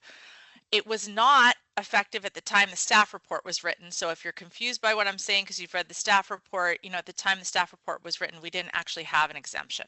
We do now. Both of the solicitation notices include a timeline and due dates that are based on the assumption that all of the conditions that I just described will be met by August 1st. If there's any delays to those conditions being met, then the timeline and the due dates in the solicitation notices will need to be revised accordingly. So I've proposed motion language for you, but I'm happy to answer any questions before we proceed on that. Okay, any questions on this item from the board? No? Any questions from the public? Any questions online? See no hands raised? Okay. All right. In that case, we will proceed to the proposed motion language, please. Yeah, so move that the board. Hold on. Meredith, Sorry. if you'll just add to your motion that it's conditional based on funds being awarded. Thank you. You're reading it. Okay. Sorry, I'm just writing this down. Okay. You just would. Appropriated. Funds being appropriated, you mean, right, Nicole? Yes, thank you. Okay. Okay, so move that the board approve the Delta Community Environment and Climate Grant Program and the Delta Conservancy Small Grant Program solicitation notices as presented today with authorization for the executive officer to approve modifications to the solicitation notices related to the timeline and due dates and conditional on funds being appropriated. Rolls off the tongue. Is there a motion? Director Winternitz, is there a second? Second from Director Allen? Yep. Okay, roll call vote, I'm gonna please. go down. Vice Chair Allen. Aye. Supervisor Hume. Aye. Supervisor Dollywall. Yes.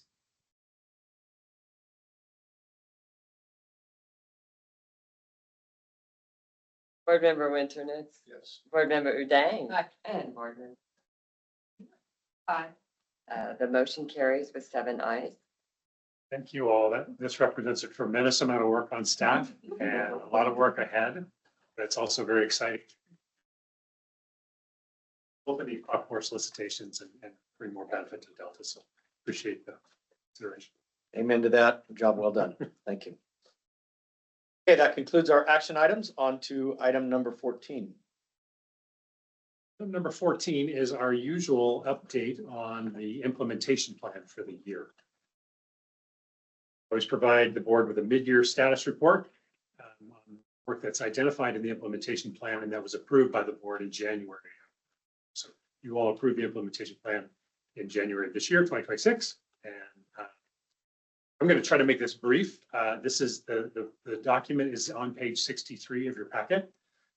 Let's say that in general, the Conservancy has made great progress to the implementation goals and the work is progressing according to timelines. That summary of the report is actually in your document, in your packet. It has a great at a glance section on page 5 that highlights the major accomplishments. And then it actually goes through specifically one by one through each of the goals, objectives and strategies, and provides an update on those, on the progress to date. With the update to the strategic plan, which we're going to cover in depth in our next item, we envision revising the format and the content of the implementation plan to be consistent with the new strategic plan. And so, those changes will be coming in the future as well. So I think at this point, I would just like to add that, again, staff continues to do excellent work. We're on track. We are short-staffed right now, and we expect that to continue. We believe we can manage through that, and we don't really anticipate any significant slippage. So I would just be happy to answer any questions or any on the content within the update.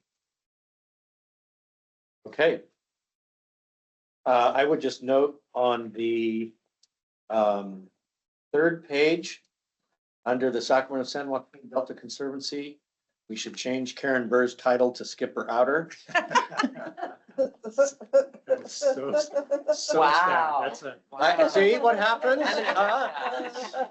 What's she gonna do, demote me?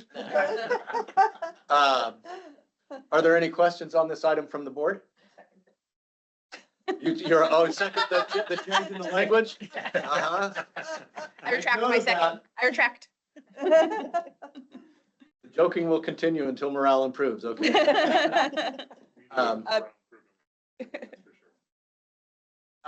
Any questions from members of the public?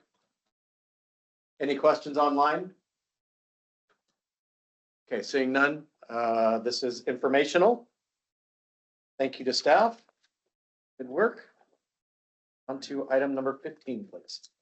right. I know that, Anna, He's joining us.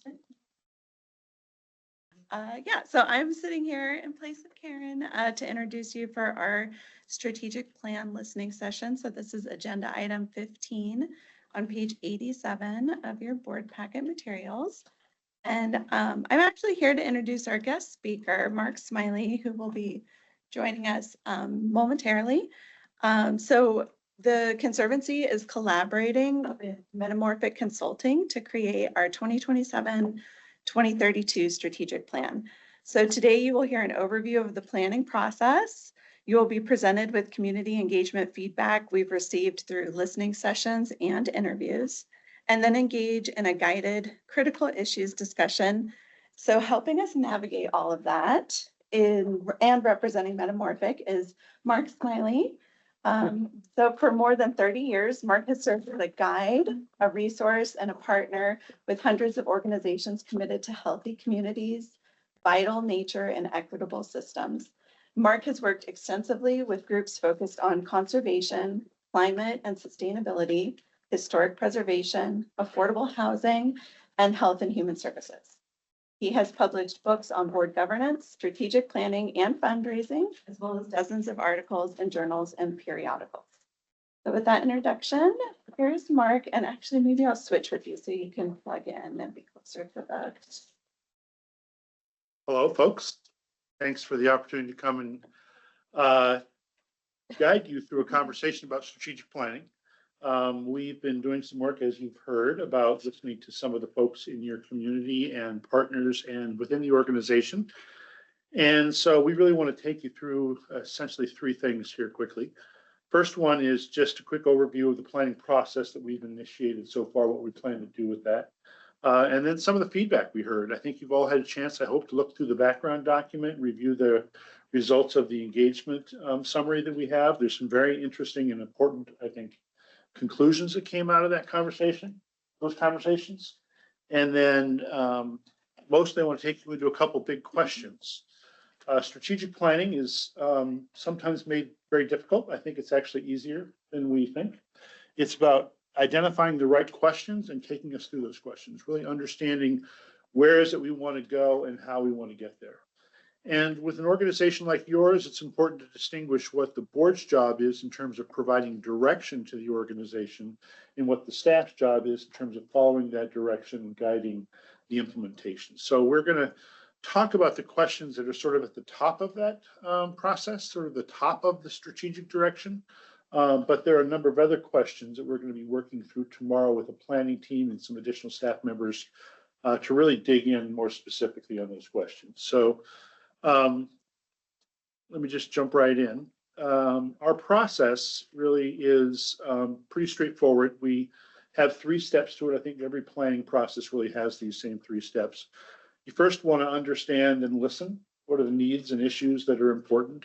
We really believe that one of the most important criteria for a good plan is that it's relevant to the community serving. And if you don't listen to the community, you're never going to know that. So we've gone through a process of discovery and engagement, identified some key elements. This was a fairly concise planning process. We didn't have a huge engagement investment in this piece, but I think we got some very good information. Once we've got that information, it's going to guide. direction and how we hope to get there, which is really the implementation detail. And finally, once you've got those elements in place, the next piece is to decide how we turn that into a plan.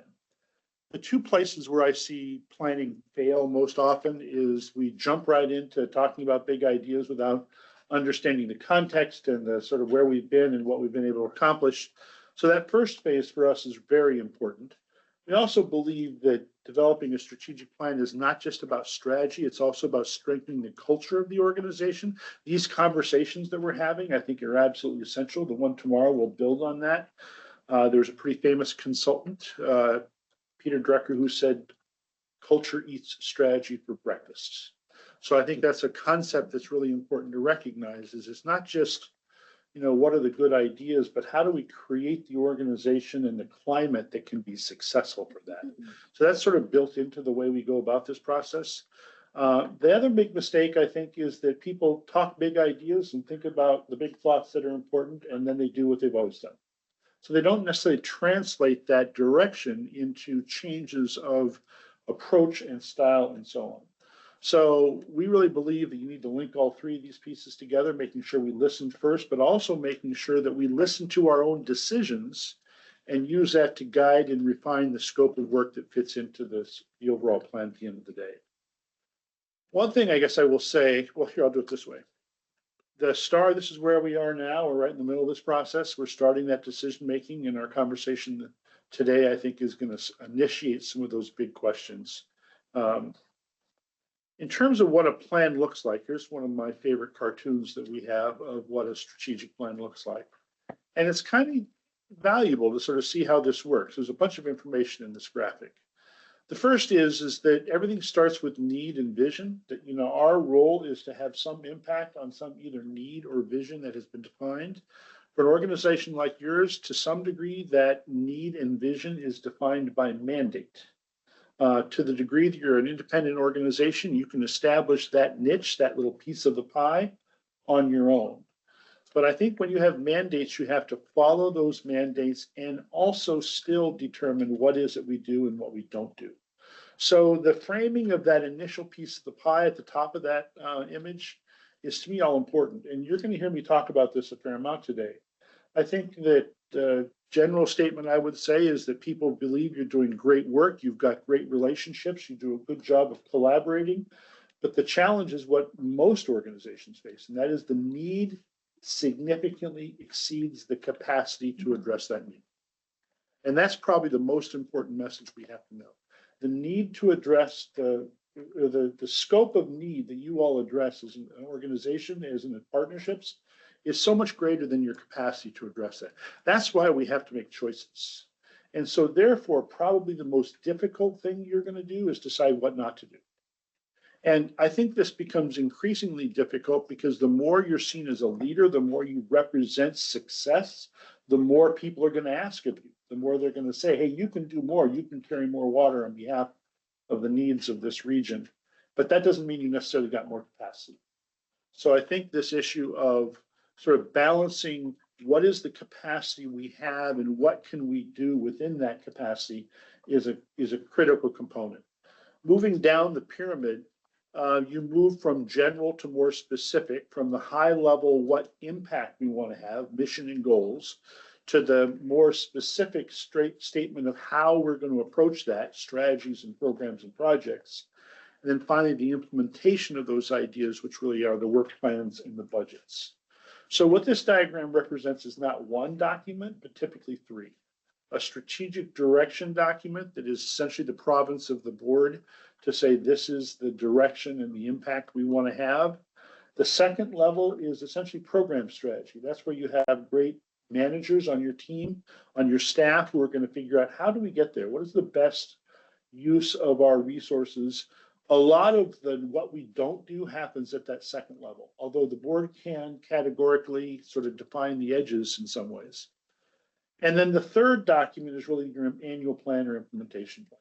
And I think that's another place where we're going to talk a little bit about opportunities for strength in that piece of it.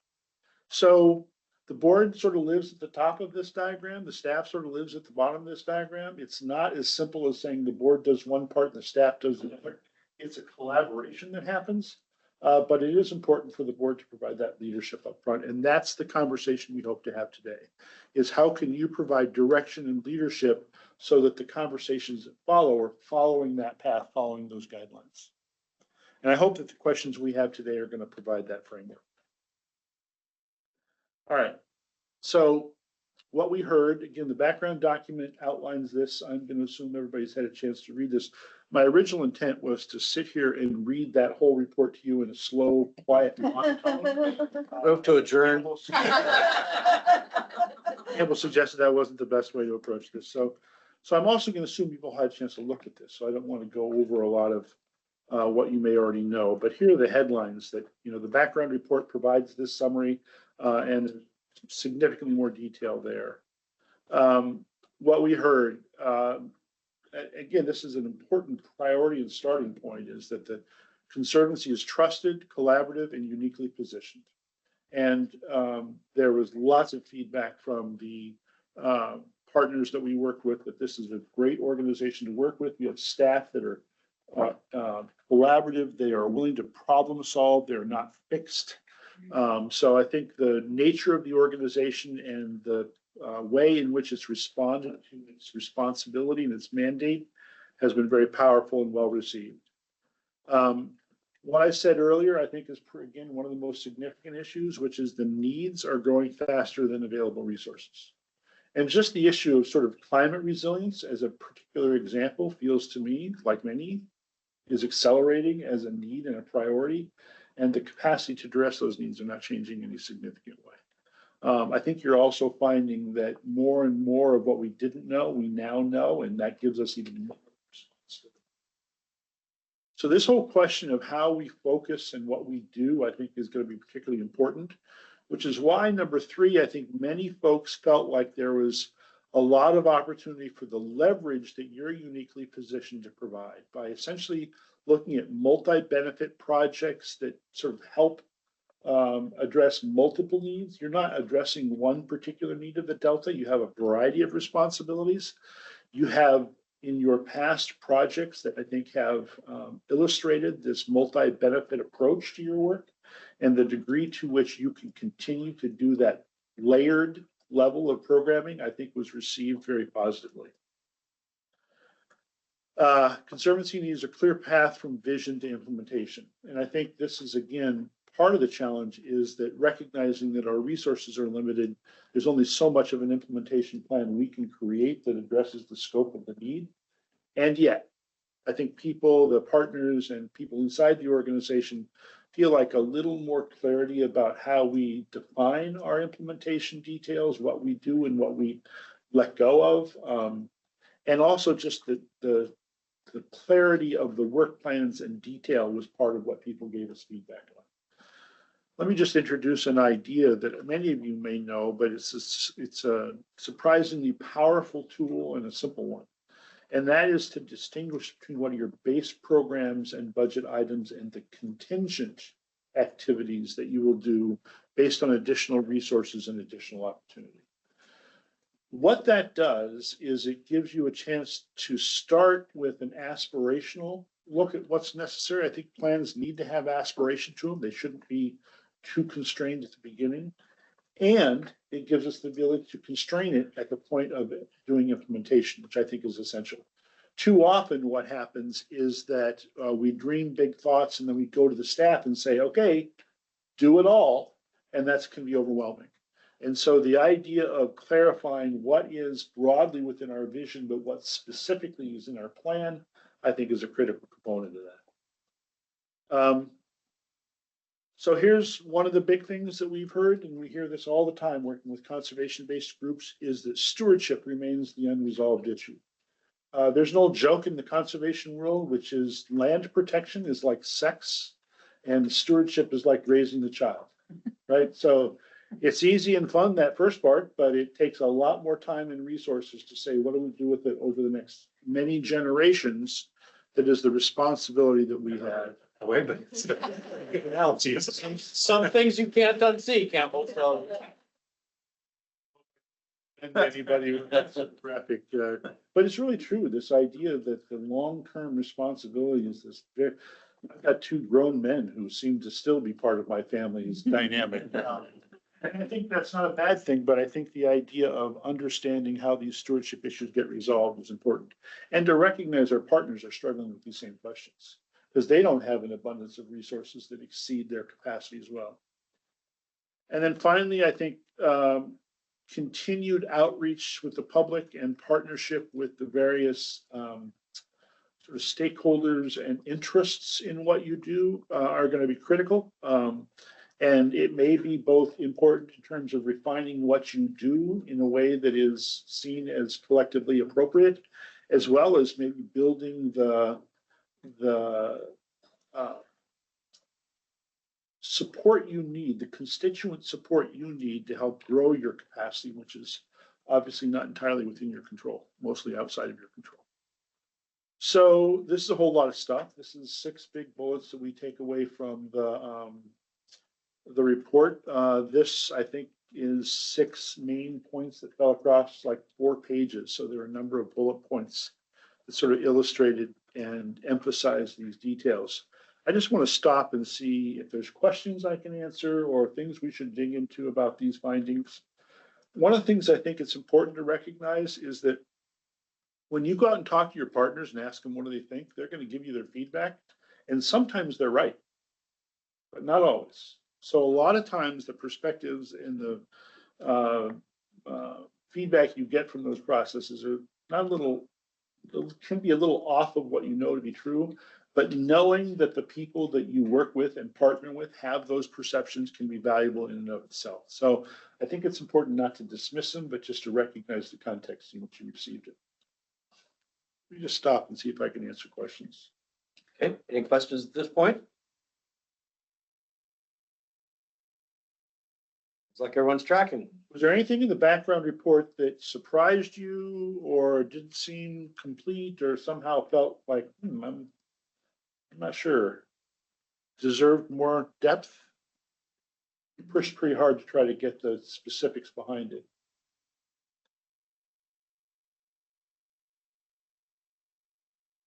Doesn't appear so. All right, so I'm a facilitator and I work with this dangerous principle that silence is consent. So you all hear forewarned that I'm assuming I'm bringing you along, I'm getting head nods in all the right places. So let me just dig into a couple of conversational topics that I want. And, I think this is directed towards the board, but I'm assuming that the participation broadly can be helpful. So I guess I look to you and ask how you want to guide that conversation. I was going to ask you the same thing. Are you looking only for board input, or is it opened up to staff or members of the public, or from whom The would way you like? that I would suggest this is a board discussion. And I think that if I was on the board, I would love to know what some of the staff members think about some of these ideas. So I'd seek their input. In terms of the public's participation, I'm going to let you guide that because I know there are a set of guidelines and rules that you need to follow on that. But I generally encourage as much input and especially question answering as we can along the way. So Any objection to kind of going to a brainstorm free for all? No. Okay. I would love to see the hands of the people that are the board, just so I can know which eyes to catch the most. That includes liaison.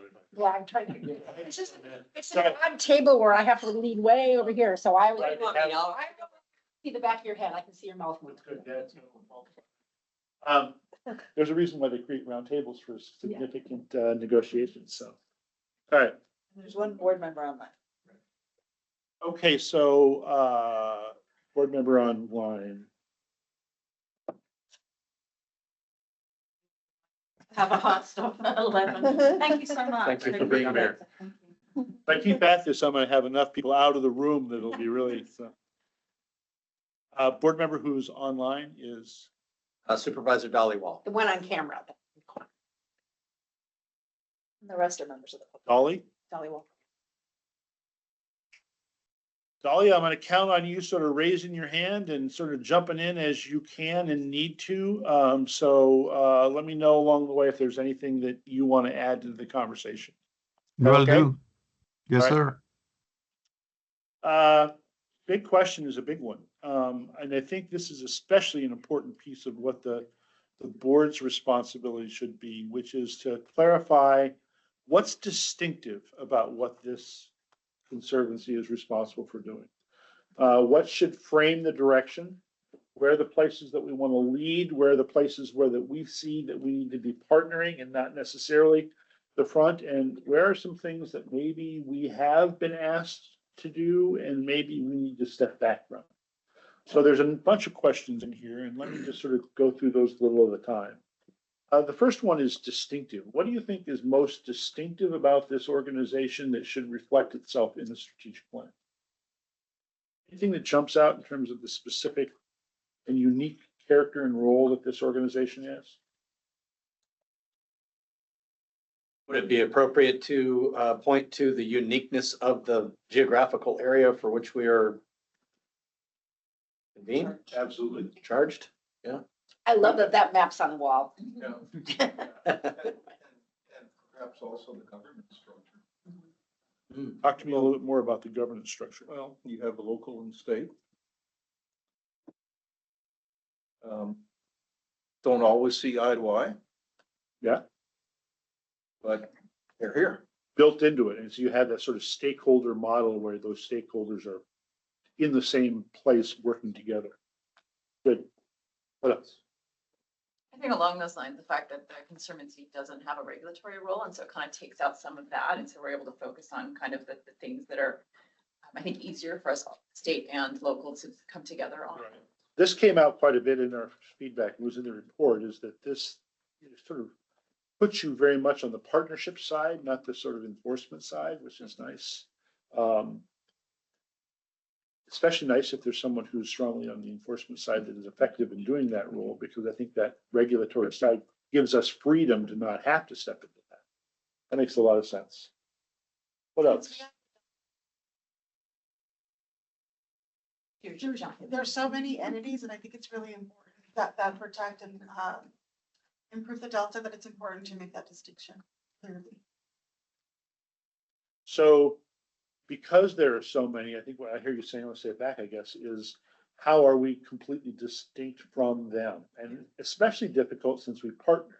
So this is like the most complicated Venn diagram you can create, right? So here we are, and we have lots of overlap with lots of different people. But again, how would you describe our role distinctive from the others that you just mentioned? We do have a nicely designed Venn diagram that shows the overlap between the Delta Stewardship Council, Delta Protection Commission, and ourselves. I think the most simplest way to put it is that the Delta Stewardship Council articulates the overarching plan for the Delta. How do we manage the Delta now and into the future across all elements? The communities, the flood risk, the ecosystem. The Delta Protection Commission plays a role in overseeing the land use in the Delta, ensuring that there is protection for the flood as a result of the flood risk and as a result of the high value agricultural land. And they're also implementing the National Heritage Area, a newly authorized effort. If you're familiar with national heritage areas that are around the country, great way to promote the unique value of the area. Our role is really as a state funding partner to be able to come in and support the implementation of the Delta Plan, as well as the implementation of the natural heritage area. And I think the other unique characteristic is that we are a state agency and we serve this region specifically. So that gives us the opportunity to develop those partnerships. But also, I think a really important fundamental is that we fund projects that are locally supported. So there's an expectation that we're working with the community and we're bringing resources that both align with state priorities as well as local community, and show that those conservation network can happen collaboratively together. So there's a bunch of good stuff right there. Let me jump into a little bit of it. Again, I'm gonna respond to you, but I want everybody to sort of fit into this a little bit. I'm going to sort of go in reverse order. To some degree, you said only projects that are locally supported. So that's one of the constraining elements that we can use to our advantage. We're not going to do projects unless there's some degree of local support, local participation in those. So that is I'm constantly looking for ways to say no. I mean, I hate to say that, but I think that's an important part of what a plan gives us the integrity for. So that's a piece of what you said. And in particular, supporting the implementation is a piece of what I heard you say there. So that's that's to some degree a unique role in that we're sort of a facilitator of all the partners. Is that the right way to think of that? Because we don't do the implementation as much as we support, right? Provide funding for the Right. implementation. And I think it's important to note too, though, that we're a relatively small component of the implementation. There's other entities that are responsible for, I mean, some of the restoration that's happening on large scale, aside from the one we discussed today, is funded by other entities within the Delta. So we're certainly not the only entity within that space. I'm reminded of a group or foundation that I know of out of New York, group Rockefeller Family Foundation, which is one of the many Rockefeller foundations that are out there. And they're a relatively small foundation.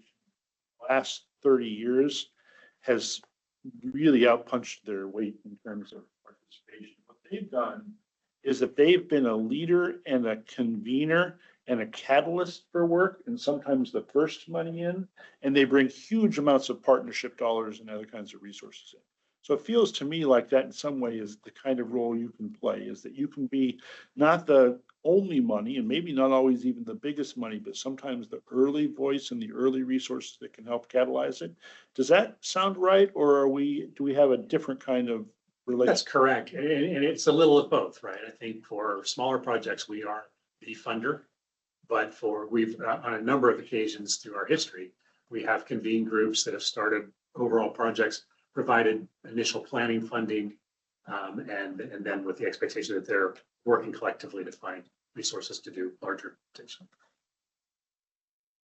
I think if I can kind of add on to what had been mentioned here previously, it's always important to look through the lens that the three agencies, the three legs of the stool, came out of the Delta Reform Act and the Delta Plan with the intent of adhering to the co-equal goals of less reliance on Delta water and recognizing and preserving the Delta as place with the understanding that it is evolving and should not be locked down and put under key.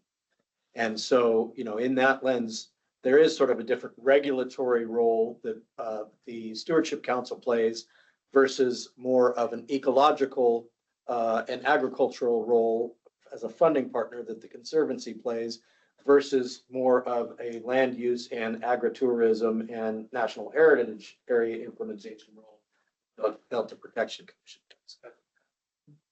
The Conservancy also promotes recreational opportunities, right? Absolutely. Access, absolutely. And something, okay. Oh, go ahead. I feel like I still totally feel like a new kid on the block, but although it's been a year and a half, I at least know where the places are. That's always been my big bugaboo. But what I like about this is that it is not too narrow, but that it seems like there's like structural things, like we were talking about, like islands and like things that you can like point at and say, here's what we're doing, and ditches and such. But then I really like that we also do the cultural things to help to define and preserve and bring people to the Delta. It's like the work in Isleton and other kind of things, and Clarksburg. So I like that it's broad enough that it's interesting. Yeah. One of the phrases that get used among conservation organizations a lot is the concept of preserving community care, which is an odd little phrase, but it's an inclusive one, right? And it includes a lot of elements in which, in many cases, it's the antidote to unrestrained and unintentional growth, which changes communities in ways that we really don't want. So that's really helpful in terms of that thought about it. Yeah. And again, back to the governance structure being unique. I think that's one reason why when the Delta Conservancy was created, they took as board members, supervisors from the counties in the Delta, but then added legislative representatives from the Senate, the Assembly.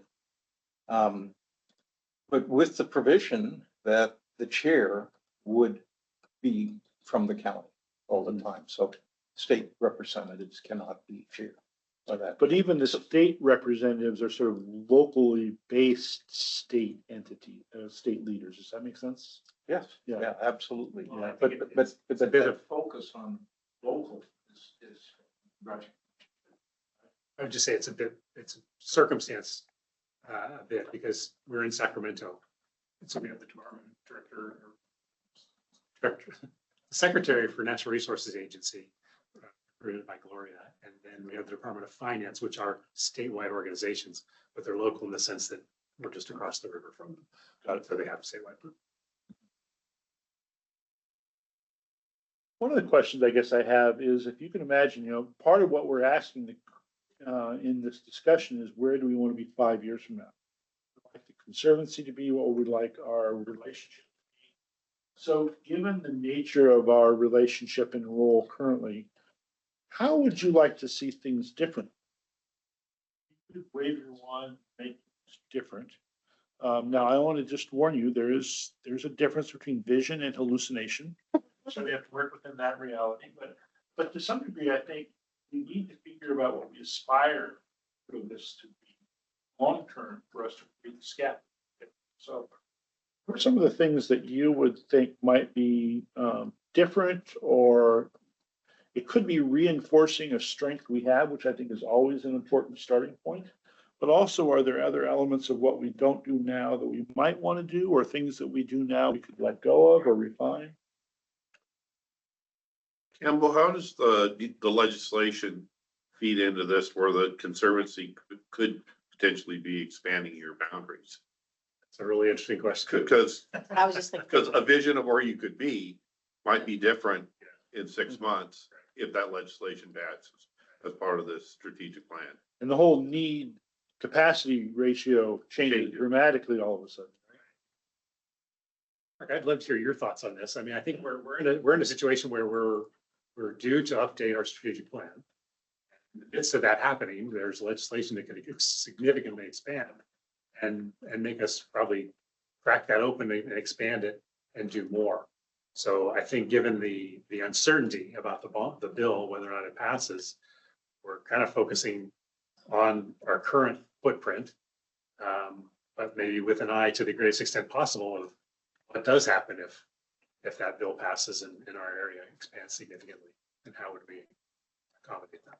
If I can kind of jump on that grenade a little bit, when Campbell first proposed where the geographic reach related to this legislation might be, it was far broader and wider between the Sierra Nevada Conservancy and the Coastal Commission, essentially.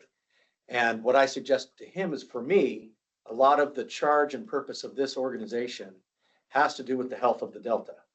And the Delta is very complicated, and it does not start with the boundaries that have been created by legislation to say this is the primary zone.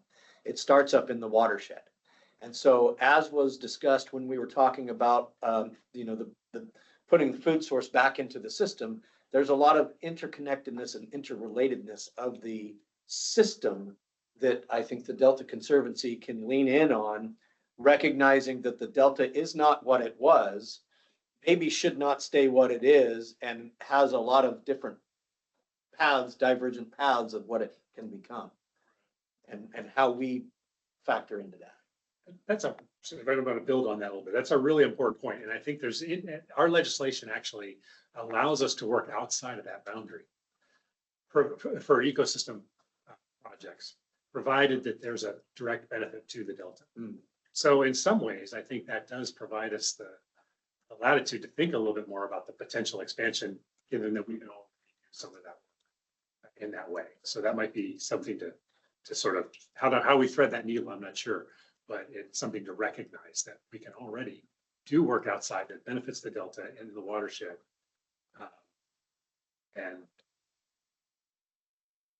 This is an interest. Go ahead.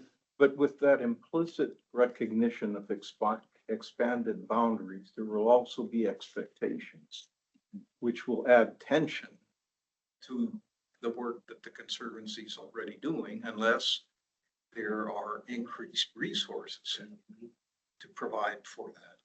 Because as you said, right now, the need is greater than the resources available, and yet we're expanding. Yet the boundaries may be expanded. And of course, there will be additional need. So that has to be addressed. Yeah, and I think that's exactly right, because need and capacity never go at the same time, right? There's almost always need exceeds, and we build the capacity, and then the need exceeds. This is one of those situations where it's likely the need is going to significantly increase before capacity could necessarily catch up with it. And I just want to be clear that the bill as currently amended recognizes that this is simply a boundary expansion. So there'll be a lot of outreach and engagement in the area, but that funding for future projects will come from future bonds. So I think that the expansion creates potential, more resources come in, additional staff would come in to support moving that funding to projects in that expanded footprint. And also trying to be extremely careful about how those funds are partitioned so that funds are identified for we are trying to very clearly avoid taking away focus or effort in the Delta, but then growing capacity and funding for the region. Yeah, so kind of building on both of that goes around funding. I think 5 years from now, it would be great for the Conservancy to have more constant funding and not be constantly waiting for proposition funds and bond funds to be coming through. And so I'm not sure how, and I know the Conservancy's been actively working on that, but having just a steady stream of funding coming into the Conservancy, so there can be a steady stream of funding leaving the Conservancy and going out into the community. So kind of building up that financial capacity. But and it's staff predictability to some degree. and right? predictability, Yeah. yeah, absolutely. So it's less of kind of like a feast and famine Yeah. type of situation. Couple thoughts I have is, one of the things that happens with good regional conservation planning is a recognition that you can't do everything within the whole region in which you serve. So what most conservation-based groups do is they define their whole geographic area and they define focus areas, where are priorities within that. And it feels to me like if you expand your geographic area and then are going to be incrementally growing it with future bonds and other resources, it's going to be especially important for you to be able to say, within the whole thing, we have responsibilities, and here are 4 or 5 target areas or project focus areas or something that allows you to recognize that at any given time, you're going to be focusing on some things and not trying to focus on everything. I was trained in journalism, and one of the things that stuck with me is the notion that to emphasize everything is to emphasize nothing. And so this notion of what is it that we can be doing, and to say over time that's going to change. This isn't this fixed set of priorities forever, and it needs to adapt as the organization is adapting. Your sort of political reality is that if you don't reach out and serve all of the communities of your region to some degree, your relevance is going to get dismissed pretty quickly, and you're going to lose a lot of the support you might otherwise have. So I know there's a lot of challenge there. So let me add to that. I think part of the effectiveness of the Delta Conservancy is being a trusted partner, not just to the local community, but to the state community as well. We'll give you money because we know you can get this done. And local say this is what we need the money for, and we're glad you're here to give it to us and help us accomplish this. And if that's violated, if you promise too much or you can't accomplish, or there's more need and there are expectations, and expectation is the big word, there are additional expectations that you really can't meet. Yeah. This concept of trusted partner starts eroding. Yeah. And that's what we have to be very careful of. Yeah. There's a principle, this is a weird one, I'm not sure. Principle in classical rhetoric, which is communication theory, that talks about ethos. And ethos is a type of argument. There's logical argument, logos, there's an emotional argument, that's pathos. But ethos is essentially the most powerful of all the arguments you can bring, and it's a different kind of argument.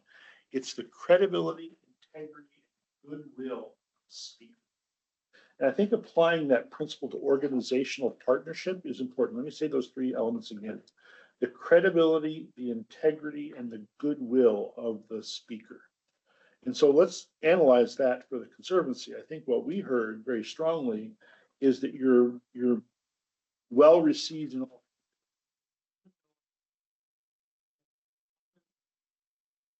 So the fact that you have this governance structure that has local representation is not insignificant, and the degree to which you can continue to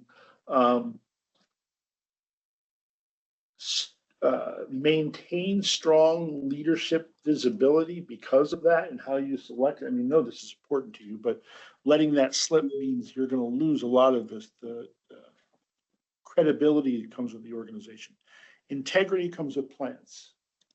So the nature of your plans in particular are going to be the tool that establish the credibility for the organization. And I would say to the comments that we had earlier, implementation is the ultimate form of integrity, right? It's like we do what we say we're going to do. So I think the emphasis on strengthening your implementation planning process and sort of clarifying what's in that will help to strengthen that integrity component of what you do. And then goodwill is essentially established through your partnerships. And this is one of your strongest elements, I think, right now, is that your partners are very pleased with you. They wish you had more money, you had more a lot, like you do, I'm sure. But there is very good positive feedback about the nature of your partnership. So credibility is the people, integrity is the plan, goodwill is the partnerships. And so that might be a little bit of a recipe to think about how we continue to develop this ethos for the Conservancy, because again, I get to be Captain Obvious sometimes. This is one of those times. Nothing is more important in terms of your long-term success, I believe, than your ethos, that how people perceive you and how, because it opens the doors in ways that you've talked about. Funders are more willing to work with you. Local communities are willing to forgive little slights because they know their turn is coming, that kind of thing. You lose that and people are going to have a pocket full of rocks right away. And so I think it's really important. When we do strategic plans, a lot of times the emphasis is on what are we delivering in terms of programs, but it always needs to include what are we becoming as a conservancy in the next 5 years that creates the conditions of success. This is a slightly different notion. This is almost theory of change rather than strategic planning. Not just what are we going to do, but how do we create the conditions for being successful in the future? To me, a lot of that is how you position yourself, how you connect to the community, and so on. So again, this is a strength and probably a priority at the same time. It's not one you want to let go of overall. That would be one of my suggestions. Another element that I just want to throw at you is, and I don't know if this is completely applicable, but we work with lots of regional organizations that where their need exceeds the capacity to address those needs. And so one of the things that I think can be particularly important is the concept of, let me introduce this with the question, what's the difference between regional and multi-local? Think about that for a minute. What does a regional organization look like versus what does a multi-local organization look like? So I think the tendency is for organizations to think regionally, which is to homogenize all of the needs and priorities of all the communities and try to identify regional priorities and make sure that everything is done on a regional basis. And especially when you're talking about a resource like the Delta, where everything sort of feeds together, there's a lot of good sense in that sort of collective thinking, except that's not how local communities think at all. They're part of a region, but they're local first. And so one of the principles that I think could be especially helpful as you're thinking about your work overall is, when do we have regional priorities and when do we have a series of local priorities that make up a regional portfolio of priorities, almost, if that makes sense. So I could say, here's 3 projects and these projects have impact across the whole region that we serve. I could also say, here's 10 projects and collectively they have impact across the region we serve, but they're seen very differently by the locals in each of those 2 circumstances. So I don't know if this has any sense. I'd be interested to know your feedback about this concept of multi-local, because I don't think you need to emphasize it too much, but it's a mindset that I think is particularly helpful when we have constituents that are distinguished across the geographic spectrum. What do you think about that idea? How might that be relevant to our work, if at all? That's the challenge that I can see right now, that I'm trying to process. I like the multi-local, because we said we work we don't work if we aren't partnered with some kind of local agency or we don't have local support. And as we become bigger, it's going to be difficult to have local support with such a big region. And I just see that to be a challenge. Like I'm looking at this map over here and I see some of the lower regions and then what it could be potentially expanded to. It's going to be difficult to say we have local support when our own service area can look at us and say, hey, wait a minute, you don't necessarily have my support, just for the sense of how different these geographical areas start becoming. Not to say anything specifically about the bill, but I just see that becoming a bigger challenge. I do agree with Chair Hume that we're connected through these waterways in a much broader sense than what is the legal definition of the Delta. But we are limited in resources, and if we want to keep working locally but become more broadly regional, those tensions start to come up a little bit more. So we do have to figure out how we continue to keep the trust of whoever we're working with locally, but also maintain that regional credibility. So it's a challenge. That's my sense anyway. I also like the way that it's actually like an invitation to do both. It's like, yes, obviously we're a regional organization, just like the Delta Protection Commission. But I think really in order to honor the individual parts of this region, we have to be local focused too, so that we're being truly responsive to the local entities. So I actually kind of like that dichotomy. And it'd be kind of fun to play with. And maybe, I don't know this is true, but let me just try this on. Maybe when we think ecologically, we have to think regionally because ecology is connected to everything, right? It doesn't have local jurisdictions. But we think about, I think it's the cultural component of what you do. I think there's a more specific phrase that you have in terms of your mandate. That is not necessarily all one big system. It's a series of independent systems.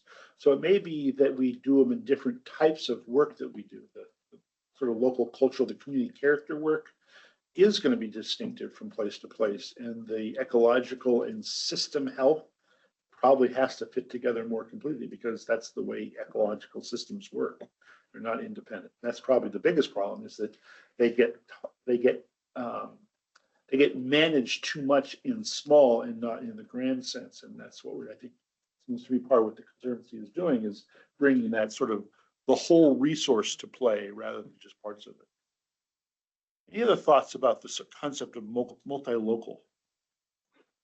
When you were describing that, I'm kind of a visual person and I was thinking like multi-local is a bunch of little dots, but that regional is more like a weaving together of those dots.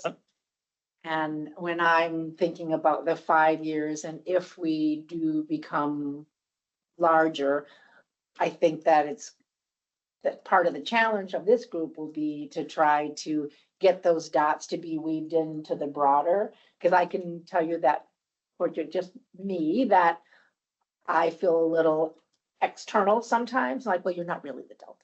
And it's only part of Yolo County. And so if we are going to not only do Yolo, but also add Lake up in there to, like, I'm thinking of like some of my waterways that feed into like we have Cache Creek that has all kinds of great things, but also a lot of like gravel works. And like, we're going to be doing a 10-year plan about that. And what does that mean? What's coming downstream to come to feed into you? And like Puda Creek and the amazing comeback of the salmon there and what that could mean for connecting into the Delta. So if we are going to think more broadly, I think that there's going to be some work to do to weave the dots into the fabric. Right. And it might be that we're thinking globally about the dots and working locally in the relationships and the project selection with those dots, if that makes sense. I like when you sort of talked about it visually because my brain right away went to, I don't know if people know this distinction between an area chart and a scatter chart. Scatter chart looks at a bunch of dots and where they're all collective and it tells us something. An area chart says this is a whole area, and that's almost the regional perspective, and the scatter chart is almost the combination of those local dots all across the region. Well, I think that, again, for organizational capacity and integrity reasons, I think it's going to be important to have both that sort of regional and local component built into the plan, it gets a little cumbersome. It's like 4D chess after a while if you don't sort of, you can make it too complicated. I don't think you want to do that, but I do think this distinction between regional and multi-local could have some impact. Is there anything that you can imagine that we've been doing or has been part of the scope of work that we need to let go of, that maybe was part of our history, but as we think about the priorities and the emerging needs of the future, may suggest that we could shift or let go of some things that we've done in the past?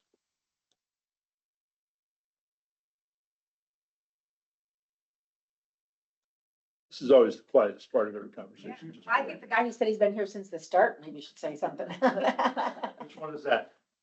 All right. But a lot of what's done is driven by funding. You know, a bond comes down and it says you're going to do X, and then that's your mission, to roll that out in a consistent with bond language and meeting the local needs. So, you know, you get back to that pyramid, finance really inverses your implementation of your mission a lot of times. Because if you don't have capacity or the funds to implement, it doesn't really matter. So I work in a world where I'm chasing dollars. Mm-hmm. The Conservancy is different in that they're given dollars and told to go implement. So it's an inversion of that model. And I think that our priorities have been outcome driven. We want to get the money on the landscape. We want to make a difference in the resource in the communities.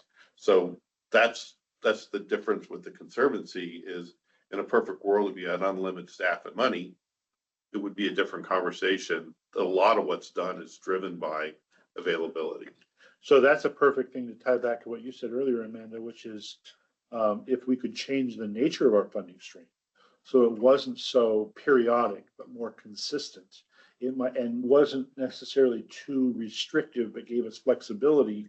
That could give us more control over how we might do that. Does that make sense? Now, I don't know how we do that. I'm not sure that that's within the world of possible, but that's where we start. We start with what tried. Yeah, but I think the idea of what's appropriate and what's needed is part of what needs to be communicated to those that make those decisions, because if they don't understand the implication or the impact of their choices, then they don't necessarily have any reason to change them. But that's a good example. What else? What are some other things that, again, that we think we might be able to change or do differently going forward? One way to think of this, we sometimes go through what we call a start, stop, and change notion. Are there any particular things that you can imagine that we should start, or things that we should stop doing that aren't necessarily on our framework? And again, I don't want to get too detailed because that's where the staff gets to take the lead. But in terms of the sort of broad impacts in the places that we want to have influence, are there any changes there? Go ahead. I don't have a suggestion, I have a question.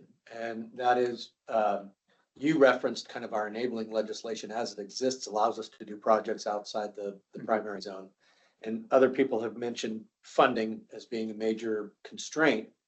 Are we allowed, or are we set up in a way that if we were to partner with private foundations, could that be a different revenue source for people who are ecologically minded or have an affinity for the Delta, et cetera, that they could help fund the Conservancy's goals? Absolutely. There is a fund within the budget that we can bring resources in from outside sources. I'd say we've done a tremendous amount of effort through the years of trying to work with other groups to see if we can't land more funding for restoration and subsidence work. It's hard to do. Yeah. But I think a lot of the work that we've done has set us up to be able to be in a place to receive more funding. I mean, one of the things that we recently proposed to a foundation was funding to try to set up a framework that would be that structure where we could be the consolidator of resources from working with all sorts of philanthropic groups to be sort of a clearinghouse to do projects around this carbon and subsidence work in the Delta. That didn't get funded, so we're trying to find funding to go through that process. I really like that thinking, just by the way. I think this idea of not trying to sort of push back against that which is impossible to change, right? I mean, federal funding and bond funding is what it is. And to some degree, it's sort of a miracle of resources that you have pretty significant lumps of money occasionally. And how do we complement that? What are the things that we can add to it? So I think this idea of finding a strategy to grow the traditional philanthropic revenue opportunities that can come to the Conservancy, which typically have greater predictability, flexibility, and sustainability. That's the nature of private dollars often. So not always, but I think it might be worth, again, continuing to explore that. Something that, this is sort of a mantra of mine lately, is that, the Delta simply just is not getting the recognition it needs for the significance and the role it plays of the state. The Delta as a whole, right? And that's reflected in the amount of funding that was in the last bond for the Delta. I think that there's a real need for us all, board members, staff, and the community as a whole, to work to better tell the story about what is the significance of the Delta, what are the investments that need to be made, and what are the benefits that accrue from those investments. And then utilize that in our future discussions with everyone outside the organization to make sure that that's understood, and so that future bonds and other funding sources kind of recognize those needs better. So I do think that that's something that we're talking to all of our partners about that. How do we come up with consistent, clear messaging around those items? How do we use our communication strategies and even our, I'm supposed to say this, but our legislative connections to influence funding decisions into the future? So I think that's a big component. That's broader than just the Conservancy, but I think it should definitely be, see if we can't reflect that somehow in the board relationship, as well as just. I think you bring up a great point, and I would expound on that by saying that when I asked you about that, and you said that, I don't remember exactly what you said, but carbon sequestration and didn't appeal to folks or whatever, I would caution us if this is a worthwhile effort, but maybe not paint ourselves into corners by assuming we know the reasoning or the rationale as to why somebody might feel the Delta is important. And what I would point to that is, with the Nature Conservancy and other conservation agencies, you have Ducks Unlimited, Elks Unlimited, people who are maybe not aligned from a values perspective from those seeking to do carbon or climate adaptation, but they still see the value of the Delta for the reasons that it's important to them. I think we can, to the extent we build on that ethos, and we do have the credibility, integrity, and goodwill to do these things because it's good for the health of the Delta. Don't tell them why the Delta is important to them. Tell them what we can do with their investment. I really like what you just said there. And there's another component I just want to sort of layer on that. And this principle is that when we do revenue planning with organizations, one of the first things we answer are, what are your core cases and who are the constituencies that care about those cases? And so part of what I hear you saying, Campbell, about better storytelling is, what are the 3 or 4 most powerful stories of why that move people to be supportive of what we do, that are aligned to their priorities? The piece is not telling people why we're important and they should support us, understanding what they think is important and how we can support them. That's the whole idea of this kind of communication you're talking about. So the idea of creating multiple cases that are based on specific constituencies, I think may be interesting. So for example, natural resource managers, planners, and people who care about the ecological influence, there's a whole story to be told there. And it's a different story than the one about what are the cultural and community resources that need to be protected within the Delta as part of this process, which isn't necessarily as obvious as part of the niche. So, but those are very different messages and stories that need to be told. So it feels to me like that's a very powerful way to, again, create the conditions of success. That's what I would call that about, is the more significant the awareness and understanding of what we do, I think it's important.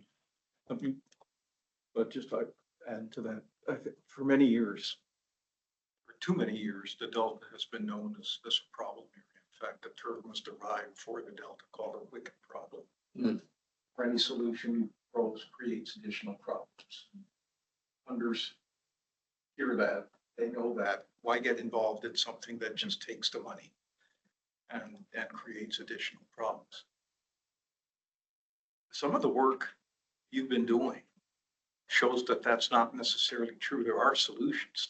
The wetlands concept, for example, rice.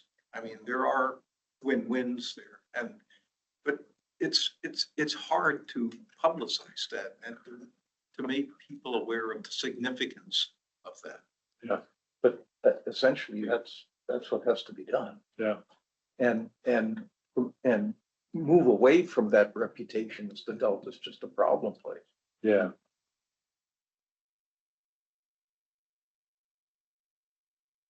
You said that, you know, each solution brings additional problems. The first thing that I thought about was that sort of is a definition of progress, right? I mean, it's the next set of problems down the road that we encounter. I think to assume that we find a solution that never has any more problems is probably sort of the hubris we can bring, right? But I think your point is that we don't want to make it feel like this mess, this nest of problems. And in fact, there's some very significant and measurable successes that are emerging from the work that we're doing. Yeah, and I think that's part of the case too. That's part of the messaging is not only where is there the need that is most significant, but where have we had the most influence? Where have we moved the needle? Where do we see that progress? Because I think I keep going back to my lists of things that could be helpful, but you know, one of the things that people need if we're going to move them is they have to have hope. They have to have some belief that what we're going to do is going to matter. And I think that sort of hope element comes with the success that we've shown in the work that we've already done. Anything else in terms of defining our piece of the pie and how, maybe in particular, as we think about an expanded role, does that in some ways, if we have a larger geographic area, does that in some ways suggest that we need to find a narrower piece of that pie, or does it just mean we need more resources? Is there anything else that the geographic expansion suggests could give us focus? Not sure if I have a direct answer for that, but I think it's not a stop or change. It's more of an improvement of more tribal engagement, making sure that they have representation, whether it's a seat at this point within this board or however, you know, staff think that it's important to make sure that they're listened to and that they're part of all these decisions. Yeah, I like that a lot. And this is the right time if we're talking about developing the case and what matters to people. You know, so much of it is about listening to what they describe, what they need, and then being able to respond to it. If we're not listening, we're never going to hear that. And you've already made great strides. It's just more engagement. And I don't know about, I've been with the state for 26 years, and within this administration, I've seen more involvement from tribes and outreach to tribes than ever before. So I think that as long as we could continue with that momentum, that would be great. And I think within conservation broadly, there's a lot of momentum behind that. So I think we can help to be a leader in that.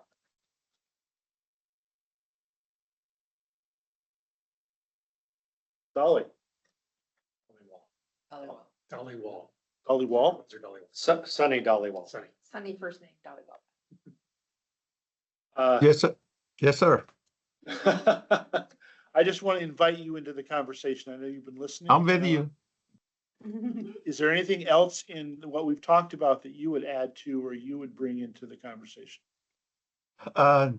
Not at this moment. I'm just, you know, it's amazing that a body of water can be so complicated, and I'm just trying to wrap my head around the whole thing. I've been listening, and it's very interesting conversation. I would add, there has been, like I said earlier, when we were talking about the update to the grant guidelines, right? This extension of disadvantaged communities and how the Delta is often construed as being an ag, a rural part of our community, but there is an urban component to this work.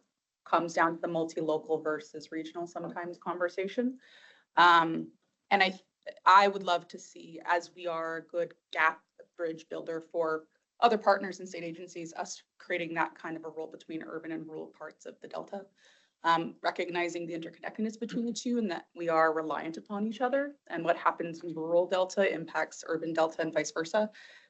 As somebody who's grown up in the urban delta, you don't learn a lot about that. And so this is a good spot with a platform and resources to create more of that engagement and understanding. I think it comes down to that educational component that you're referencing, Campbell, right? How do we get people to understand the importance and the impact of it, who do not just live on a lake or live in ag land?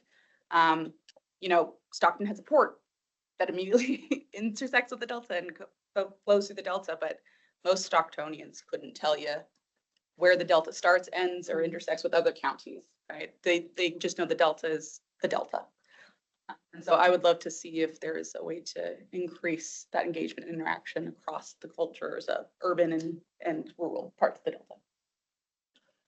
You know, I'm gonna sound a little like Pollyanna here, but I think it's like one of the most important things we need in our world right now is bringing urban and rural perspectives together, because to some degree it characterizes a lot of tension and conflict, and feels like anything we can do to find common ground and shared priorities and shared values across all those things, hugely valuable. So I really appreciate what you said. And I really believe these are one of the healing places we have in our community. Finding things like conservation, which I think does benefit everybody in some way, very overtly, and making clear that we're trying to do this in service of rural and urban interests, and they aren't separated, they're very closely aligned. And I think we also lose sight sometimes of the recreational and access component that the Conservancy serves.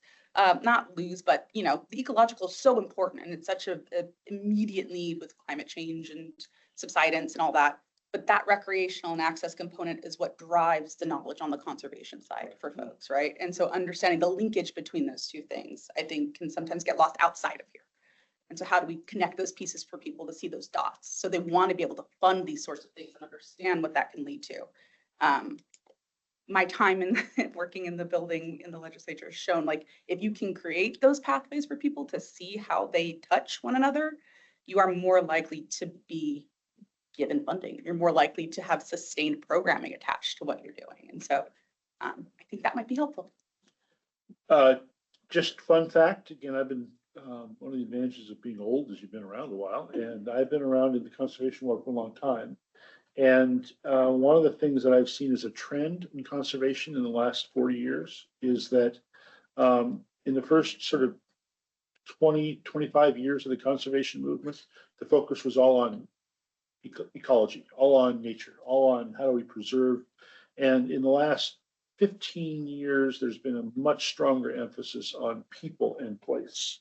More and more you see conservation organizations that stop talking about land and start talking about places, because not everybody has land, but everybody has a place that matters to them. And so I think this idea of, you know, how do we find a way to show what we're doing has relevance to everybody is really important, and that they aren't disparate points of view. This is a weird little connection, but there's a group out of Los Angeles called Tree People. I don't know if anybody here has ever heard of them. They're the founder of the urban forestry movement, and they spawned urban forestry groups all over the country. They had a bumper sticker. They may still have a bumper sticker, but the bumper sticker said, "For every problem in the community, trees are part of the solution." And I thought, that's cool, but I stole it. And I use it all the time and say, for every problem in the community, conservation can be part of the solution. And I really do believe that. I think for so much of what we're talking about, for so many of the issues that are important to just about everybody, conservation, whether it's giving people access to nature for mental health and family and other kinds of reasons, whether it's about the economic value and benefit that comes from the work we do, whether it's about preserving the integrity of ecosystems so that they can thrive and survive and be resilient in these changes, those are all parts of what we do. But people don't necessarily see those things, and so they can say, well, that's not about me, I don't care about that. So I think relevance to me is a phrase that I use over and over again. How can we make sure that the work that we're doing is relevant? So this is where I go back to that regional and multi-local concept. I think the multi-local and the regional approach is a way to ensure that we have some of that relevance, that we can communicate some of those details that otherwise get lost in a sort of big old monolithic thing that we're trying to do for a large geographic area. The geographic area you're serving is ridiculous. I mean, I go to Maine and they work in, a town that basically is what it takes to get across the freeway around here, right? And every one of those is distinctive and very different. So I think just the enormity of our challenge needs to be the reality of our plans, so. So the good news is that Outdoors for All is here, and then 30 by 30, those are two state initiatives that really allow nature and people to thrive. And the Conservancy has been amazing in supporting both initiatives and making sure more people connect to nature. So however, we could be helpful through the strategy plan to make sure that those initiatives and other initiatives that create just a healthier California can be included. I'm supportive of that, Kim, and your team. Kind of just an interesting side note, and I'm sorry, Amanda left the room right at this moment, but kind of to the point that I was making earlier, as far as people have different reasons and different accesses and different. We just had a presentation at the Protection Commission for the kind of branding of the National Heritage Area, and the tagline that we, I think, agreed upon was "Start Anywhere." Like, it doesn't matter what your access or your reason or your draw to the Delta. If it's wandering out to the port and you see a boat and you go, wow, what is boating life about? Or what does it mean to get my feet wet? Or what does it mean to go out and see sandhill cranes? Or start anywhere, whether you're coming What does it mean to volunteer and get engaged in my community? What There you does it go. mean to give back and make a difference? Start anywhere. Yeah. Outdoors. Yeah. Yeah, simply even doing that. So I just had a really quick thought. The San Joaquin River Conservancy has a voting member who's youth. She attends the university. So I'm wondering if that's something that the Conservancy would be open to, because that youth could either be working on a thesis or whatever that may be that could be supportive of the mission of the Conservancy. So if that's something that folks are open to, I would highly recommend that, because she's been able to translate things into Spanish and just give us a different perspective on the San Joaquin River Conservancy. So just an I idea. love that principle. I work with lots of groups that have some things like that. One of the things that I think is a reality of that's a position that turns over more regularly. Let's be comfortable with that and just sort of build it in. So maybe they don't have the same tenure because those lives are more dynamic if you're 30 than if you're 50, let's say. So I think the idea of having that kind of participation is important. I also am a very big believer in organizational structures that have more than one structure. So a board that has committees that include non-board members and advisory councils or trustees councils that invite people to participate in smaller ways so that they could then either move into leadership. It's also a succession theory that when you have people who leave a board, do they just go away completely, or do we find a way to keep them active in some ways? And so I think the idea of having ways to be involved that doesn't necessarily require changes to the commission structure or the board structure, but still provides layer of participations, I think can be really valuable. When I'm working with land conservation organizations, one of the lines I say is not everybody in the board needs to ask for money, and not everybody who asks for money needs to be on the board. So that principle of having lots of ways that people can be involved, I think is a really important sort of strategy for some of what you're talking about. So, and I think the idea of, I work with a conservation organization out of Pennsylvania, and they have a next gen council, very specifically oriented towards 30 and 40 somethings who have a different set of priorities and conversation styles. And so it doesn't force them to style flex. It gives them a chance to sort of be themselves and still participate actively. So I love this idea of shared leadership. I'm going to move on to the next question. This is a big one as well. And to some degree, the easiest way to think about planning is to decide what do we want to accomplish and then figure out a pathway for how we get there. So part of the question I guess I'm interested in is, what would you like to see as the successes at the end of this 5-year period? What are the kinds of things that you think we should be holding ourselves to in terms of the outcomes of the process, the successes of the process? Let me start with one of my Captain Obvious questions. What's the difference between an outcome and an output?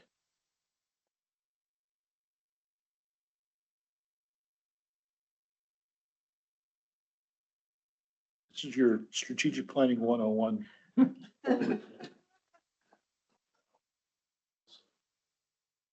it's a thing, it's a fact, a data piece, a factor, a unit. Outcome is how the people who are affected view the process and the result.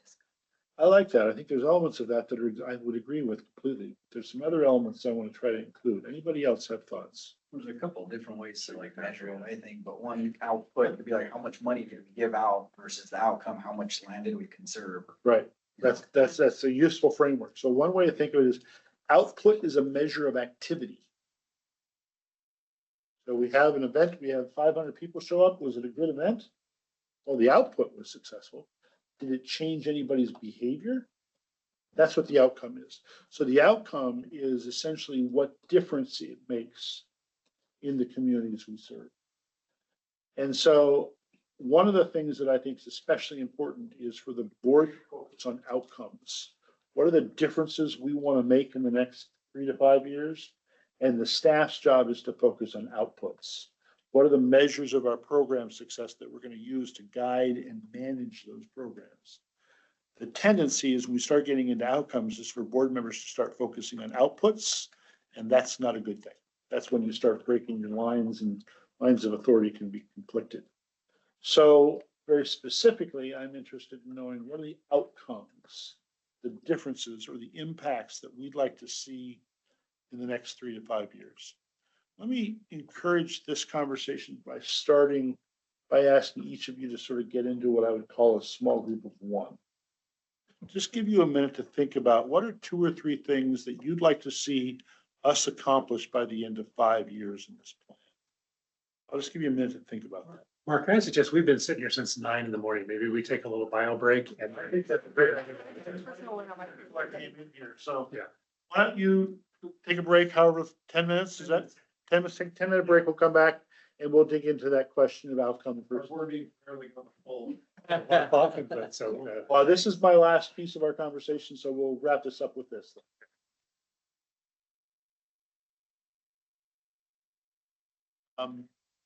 The question we left before the break was, how do we want to define success? What are the outcomes that we might want to include?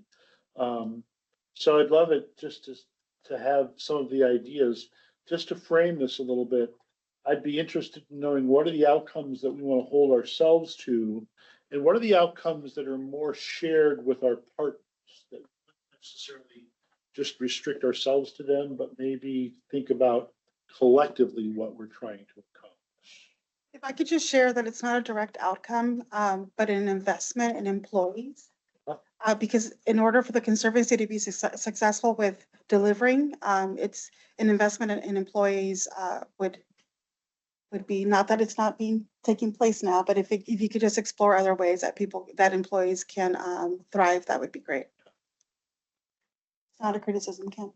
No, it's a challenge. It's a huge challenge. That's about creating the culture inside the organization that can be successful, right? Perfect. Good. What else?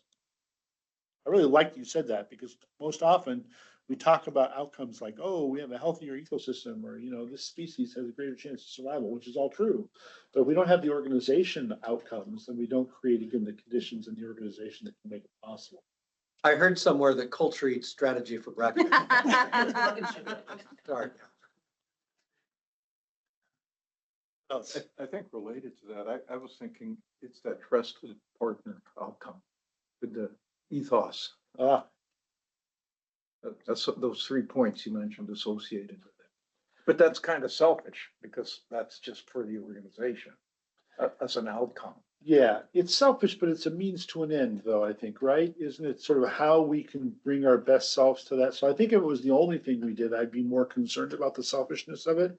But to me, a lot of it's about taking care of what we can so we can help support the process and the community more effectively. So, but I appreciate that it certainly comes across to the community as sort of self-interested, if that makes sense. What else? Let's stay on the internal things, because these are helpful. What does this board need to be differently 5 years from now than what it is today?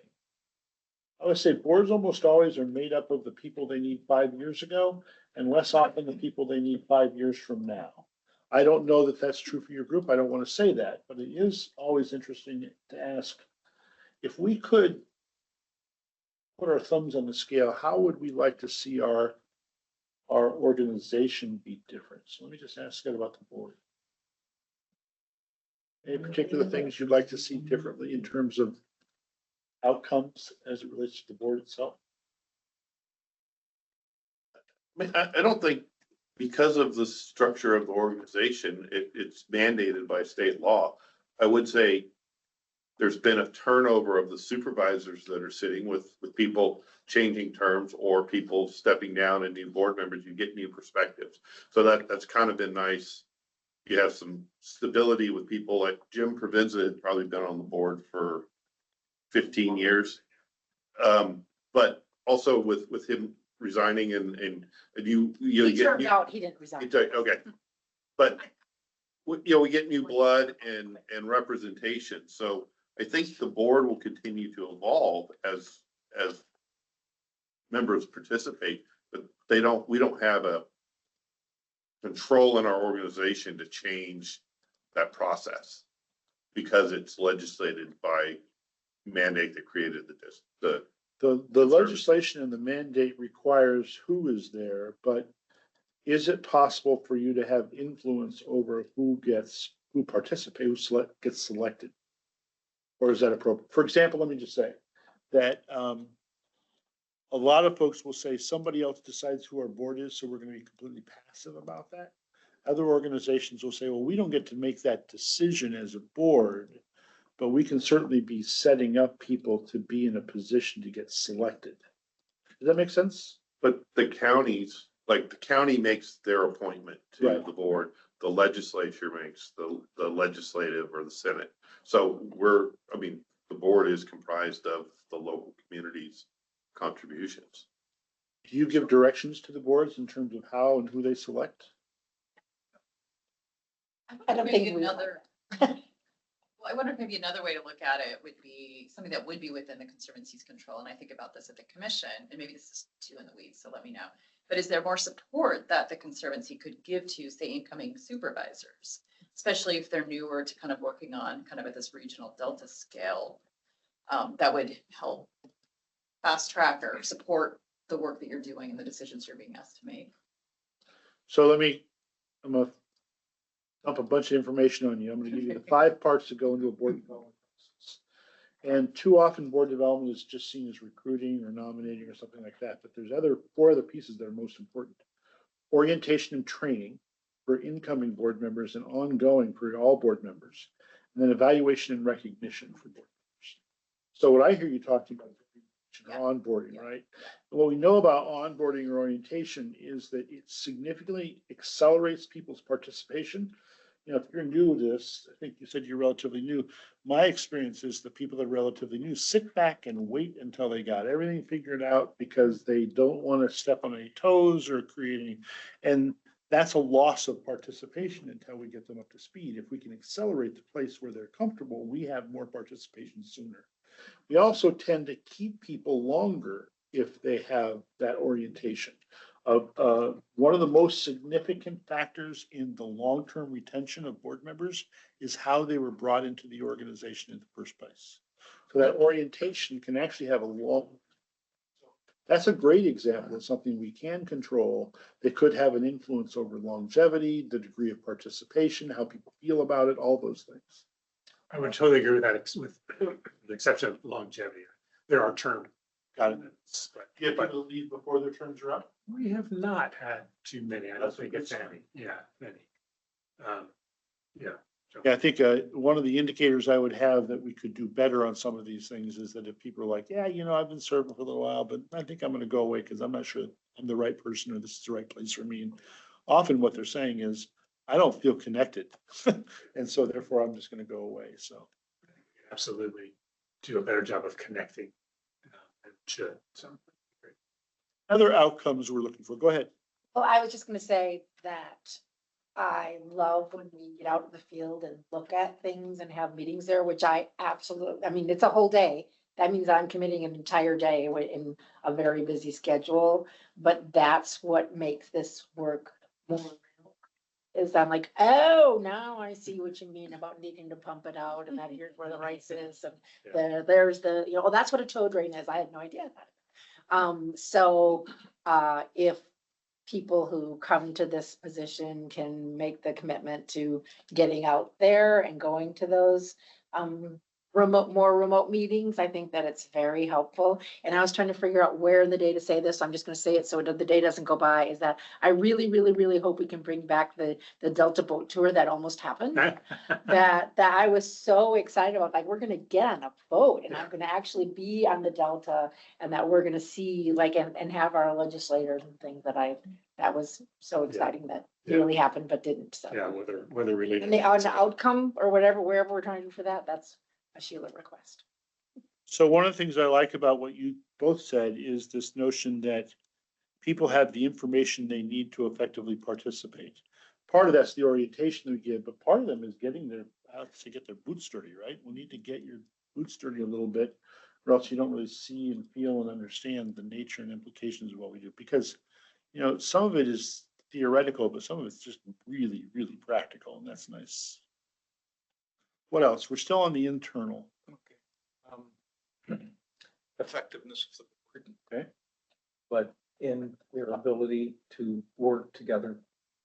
Okay. To achieve whatever objectives have been established. So a board that they may have different priorities, different perspectives, but still work very well together and move the whole organization forward.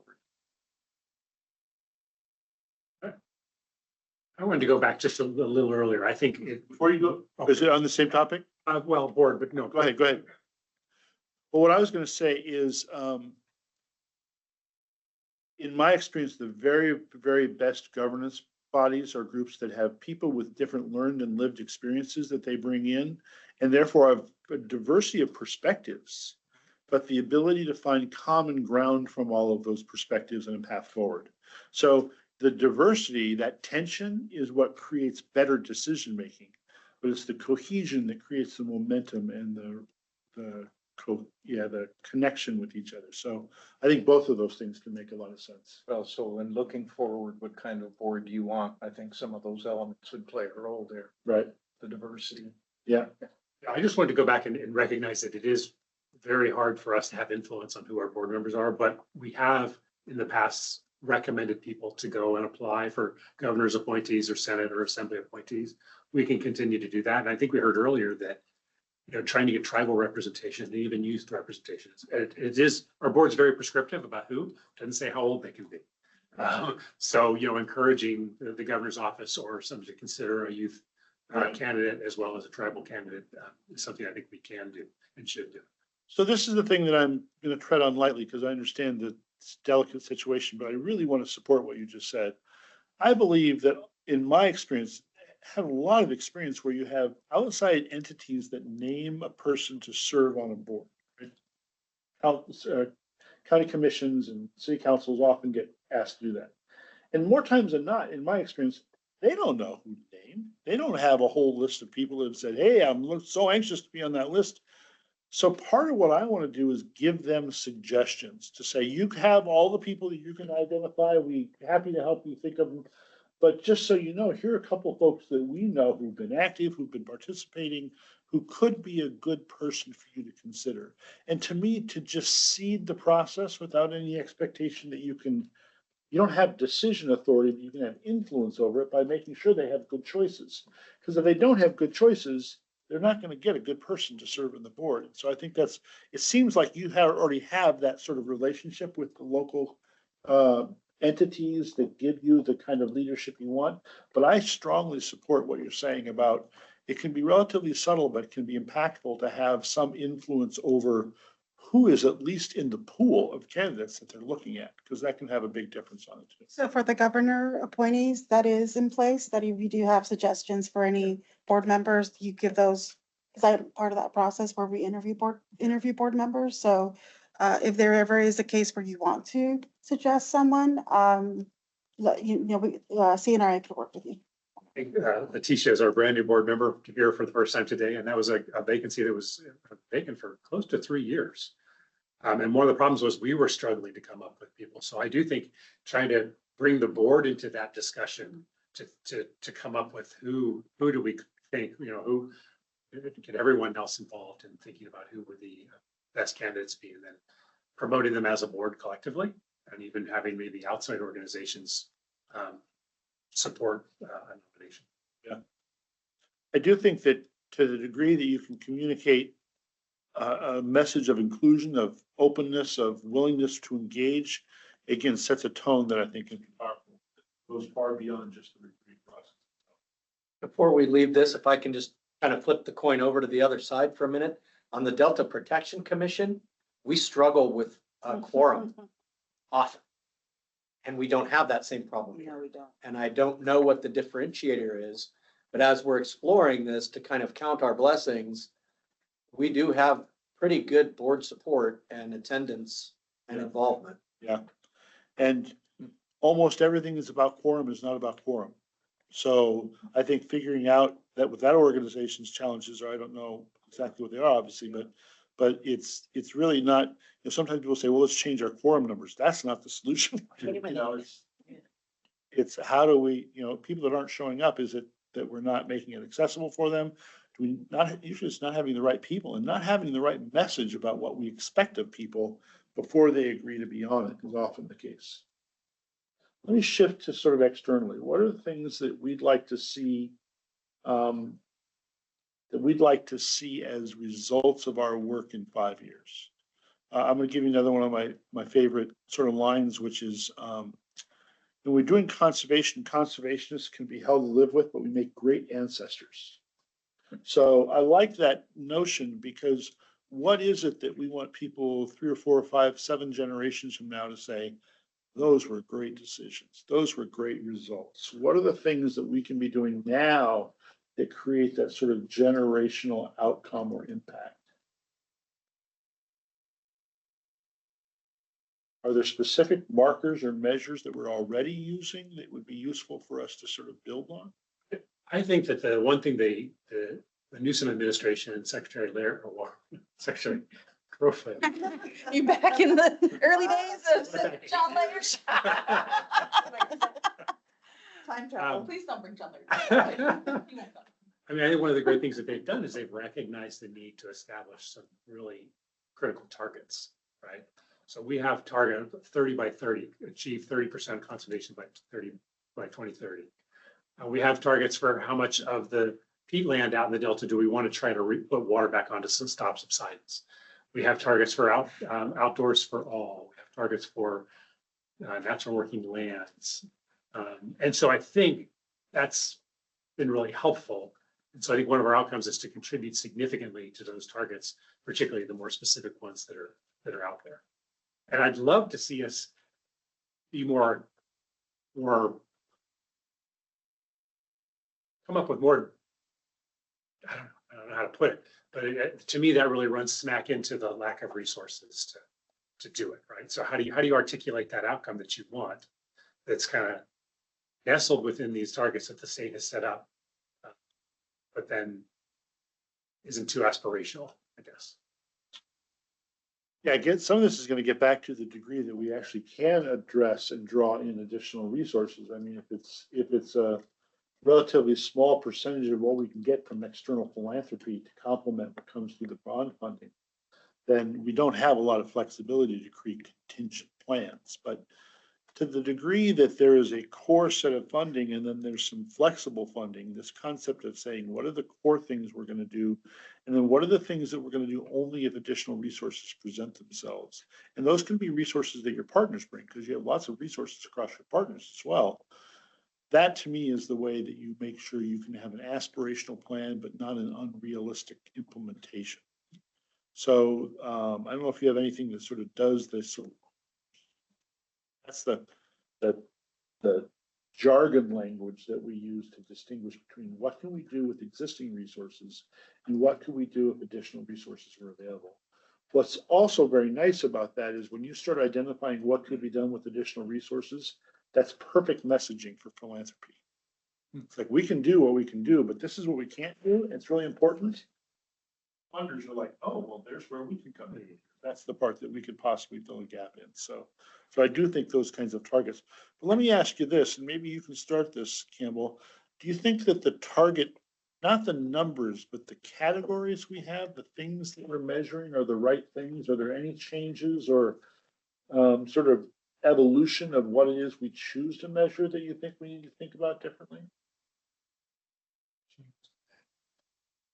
Maybe I'll add a wrinkle to that, especially as we maybe geographically have to start expanding our thinking. If you think about the focus on disadvantaged communities and even tribal engagement, those are areas where we can sort of define more of an outcome for that is, you know, a little bit newer to the organization.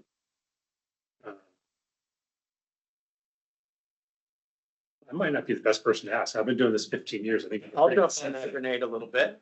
I think an important aspect of this is recognizing what you were saying about regional versus multi-local.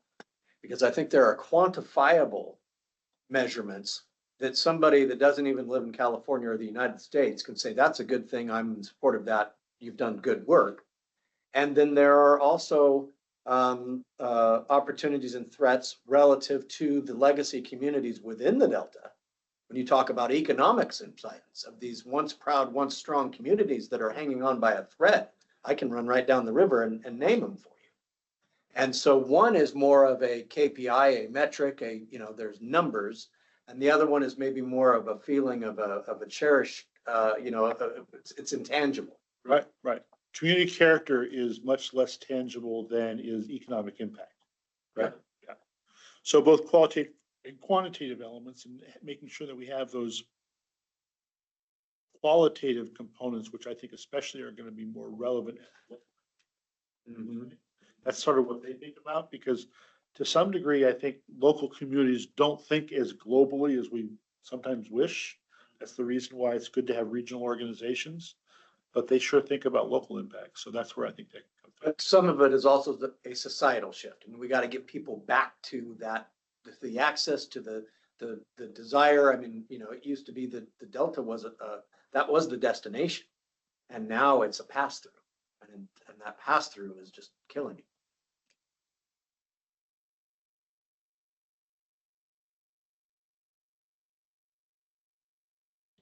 I've been thinking a lot about resilience, like very broadly. So the resilience, like the ability to like the islands are going to stay islands and not something different than the resilience of the people, and climate change and all those things are pressing down on this region and its people. And what can we do either to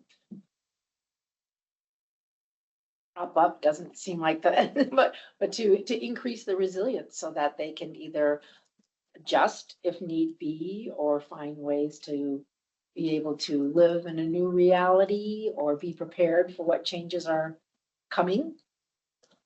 I've heard a lot of groups talk about resilient communities broadly, and it includes human communities, but it also includes natural communities. Yeah. Nature. I think that's a nice concept. How do we create resilience across all of those types of communities? Makes sense. I'm a public health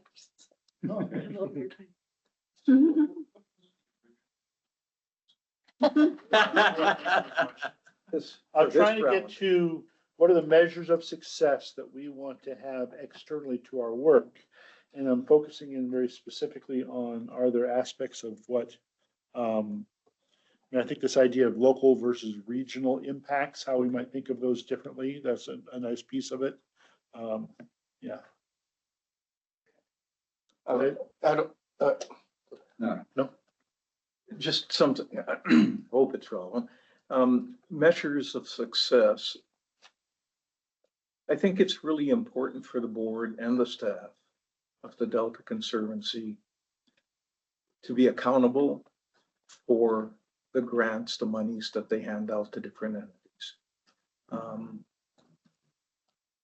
Because, and I think there was an example of that today with something we had, an action item we took where a project was reduced in scope and size.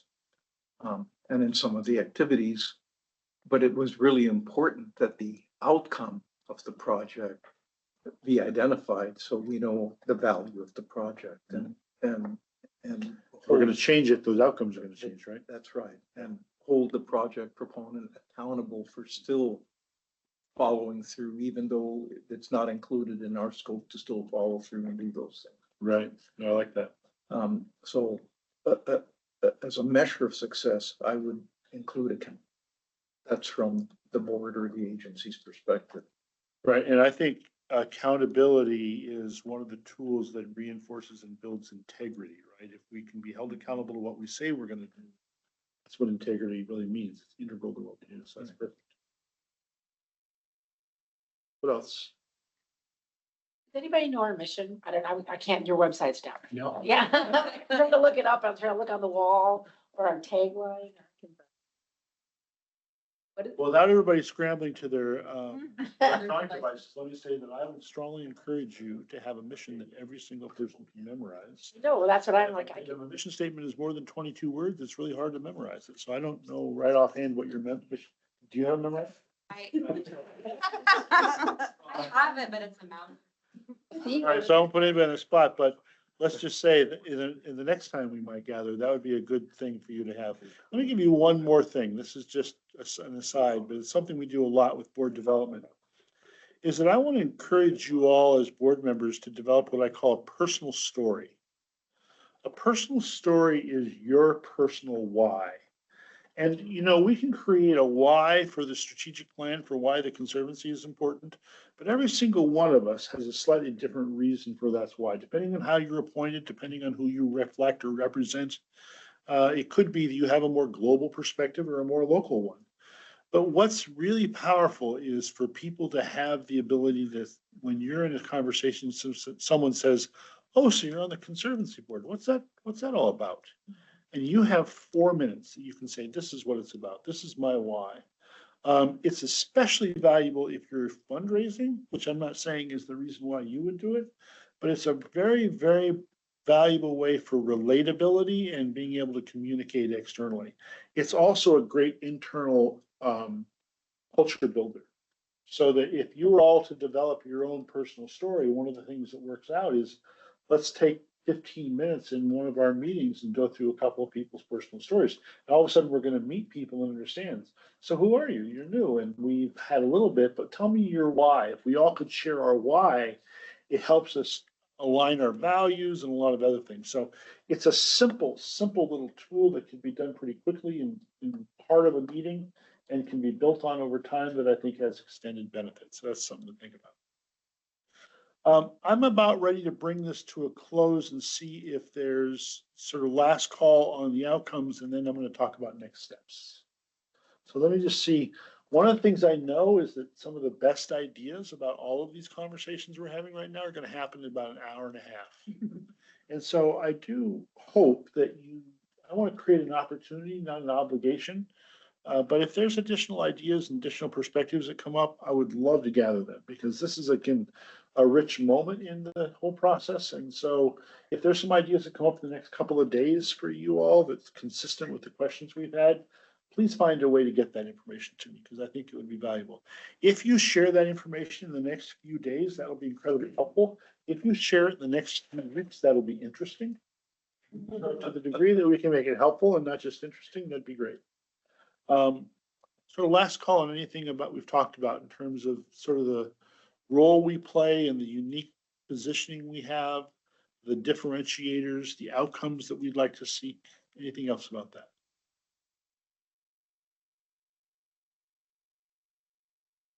I just say that I love the idea of improving the mission. Improving the mission. Yeah. I know with the Natural Resources Agency, we had a mission that nobody could memorize. And now it's something about we're on a mission to help. I just checked it out. I didn't know it. All Californians in nature to thrive. So it's just one sentence and it has a little bit of background on what we do, but that's just a one sentence mission that was recently updated. So if that's something that you all could consider, I think Absolutely. that would be great. Yeah, I think right now it's a couple sentences, a short paragraph, and it also it's just challenging a lot of it was crafted based on specific language in the legislation, which is appropriate, but it could be Yeah, the And legislative. there's a difference between a purpose statement and a mission statement. And the purpose statement is the technical requirement. Mission statement is the one that really captures the essence of who we are. So I like that. And I'd be happy to help with that. I've had a lot of experience with that, so I can help develop that as part of our process. Next steps, we have a meeting tomorrow. We're going to have a planning team that's going to sit down and sort of dig into another set of questions that are essentially the next step. If you go to your background document, there were a series of about 8 questions there. We're going to start digging into the next level of those. All of that is to sort of give me the information and tools I need to then work in starting to craft the language of the plan. The way that I would get us all together and start writing a plan together, because that could be very, very messy and start poking your eye out at some point. But what I do like is having all the conversations that give us the raw material and then start crafting the language that comprises it. You've asked me to both conversations, but I'm also going to help with the language itself, the writing, and I'll be working with Anna. Yeah, awesome. Thank you. Behind you.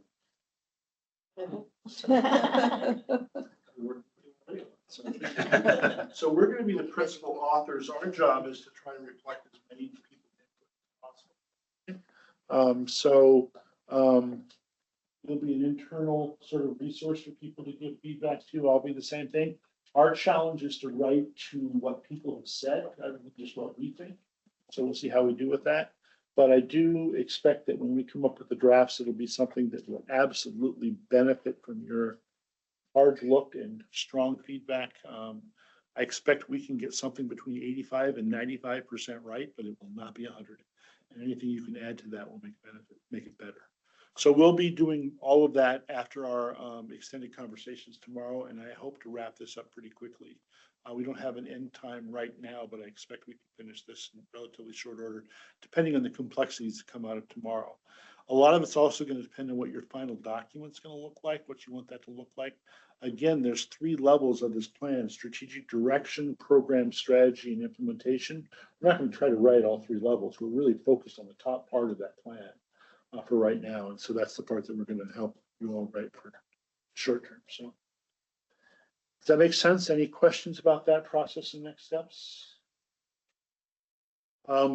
Please feel free to reach out to me if you have any questions or additional comments. I'd be open to that.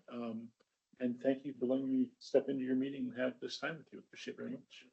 Thank you, Mark. Thank you. All right. Thank you. And for the record, I'll note no more members of the public in the room. Is there any public comment on this item online? Seeing no hands raised, that brings us to the close of our meeting. There's no further discussion. We're adjourned.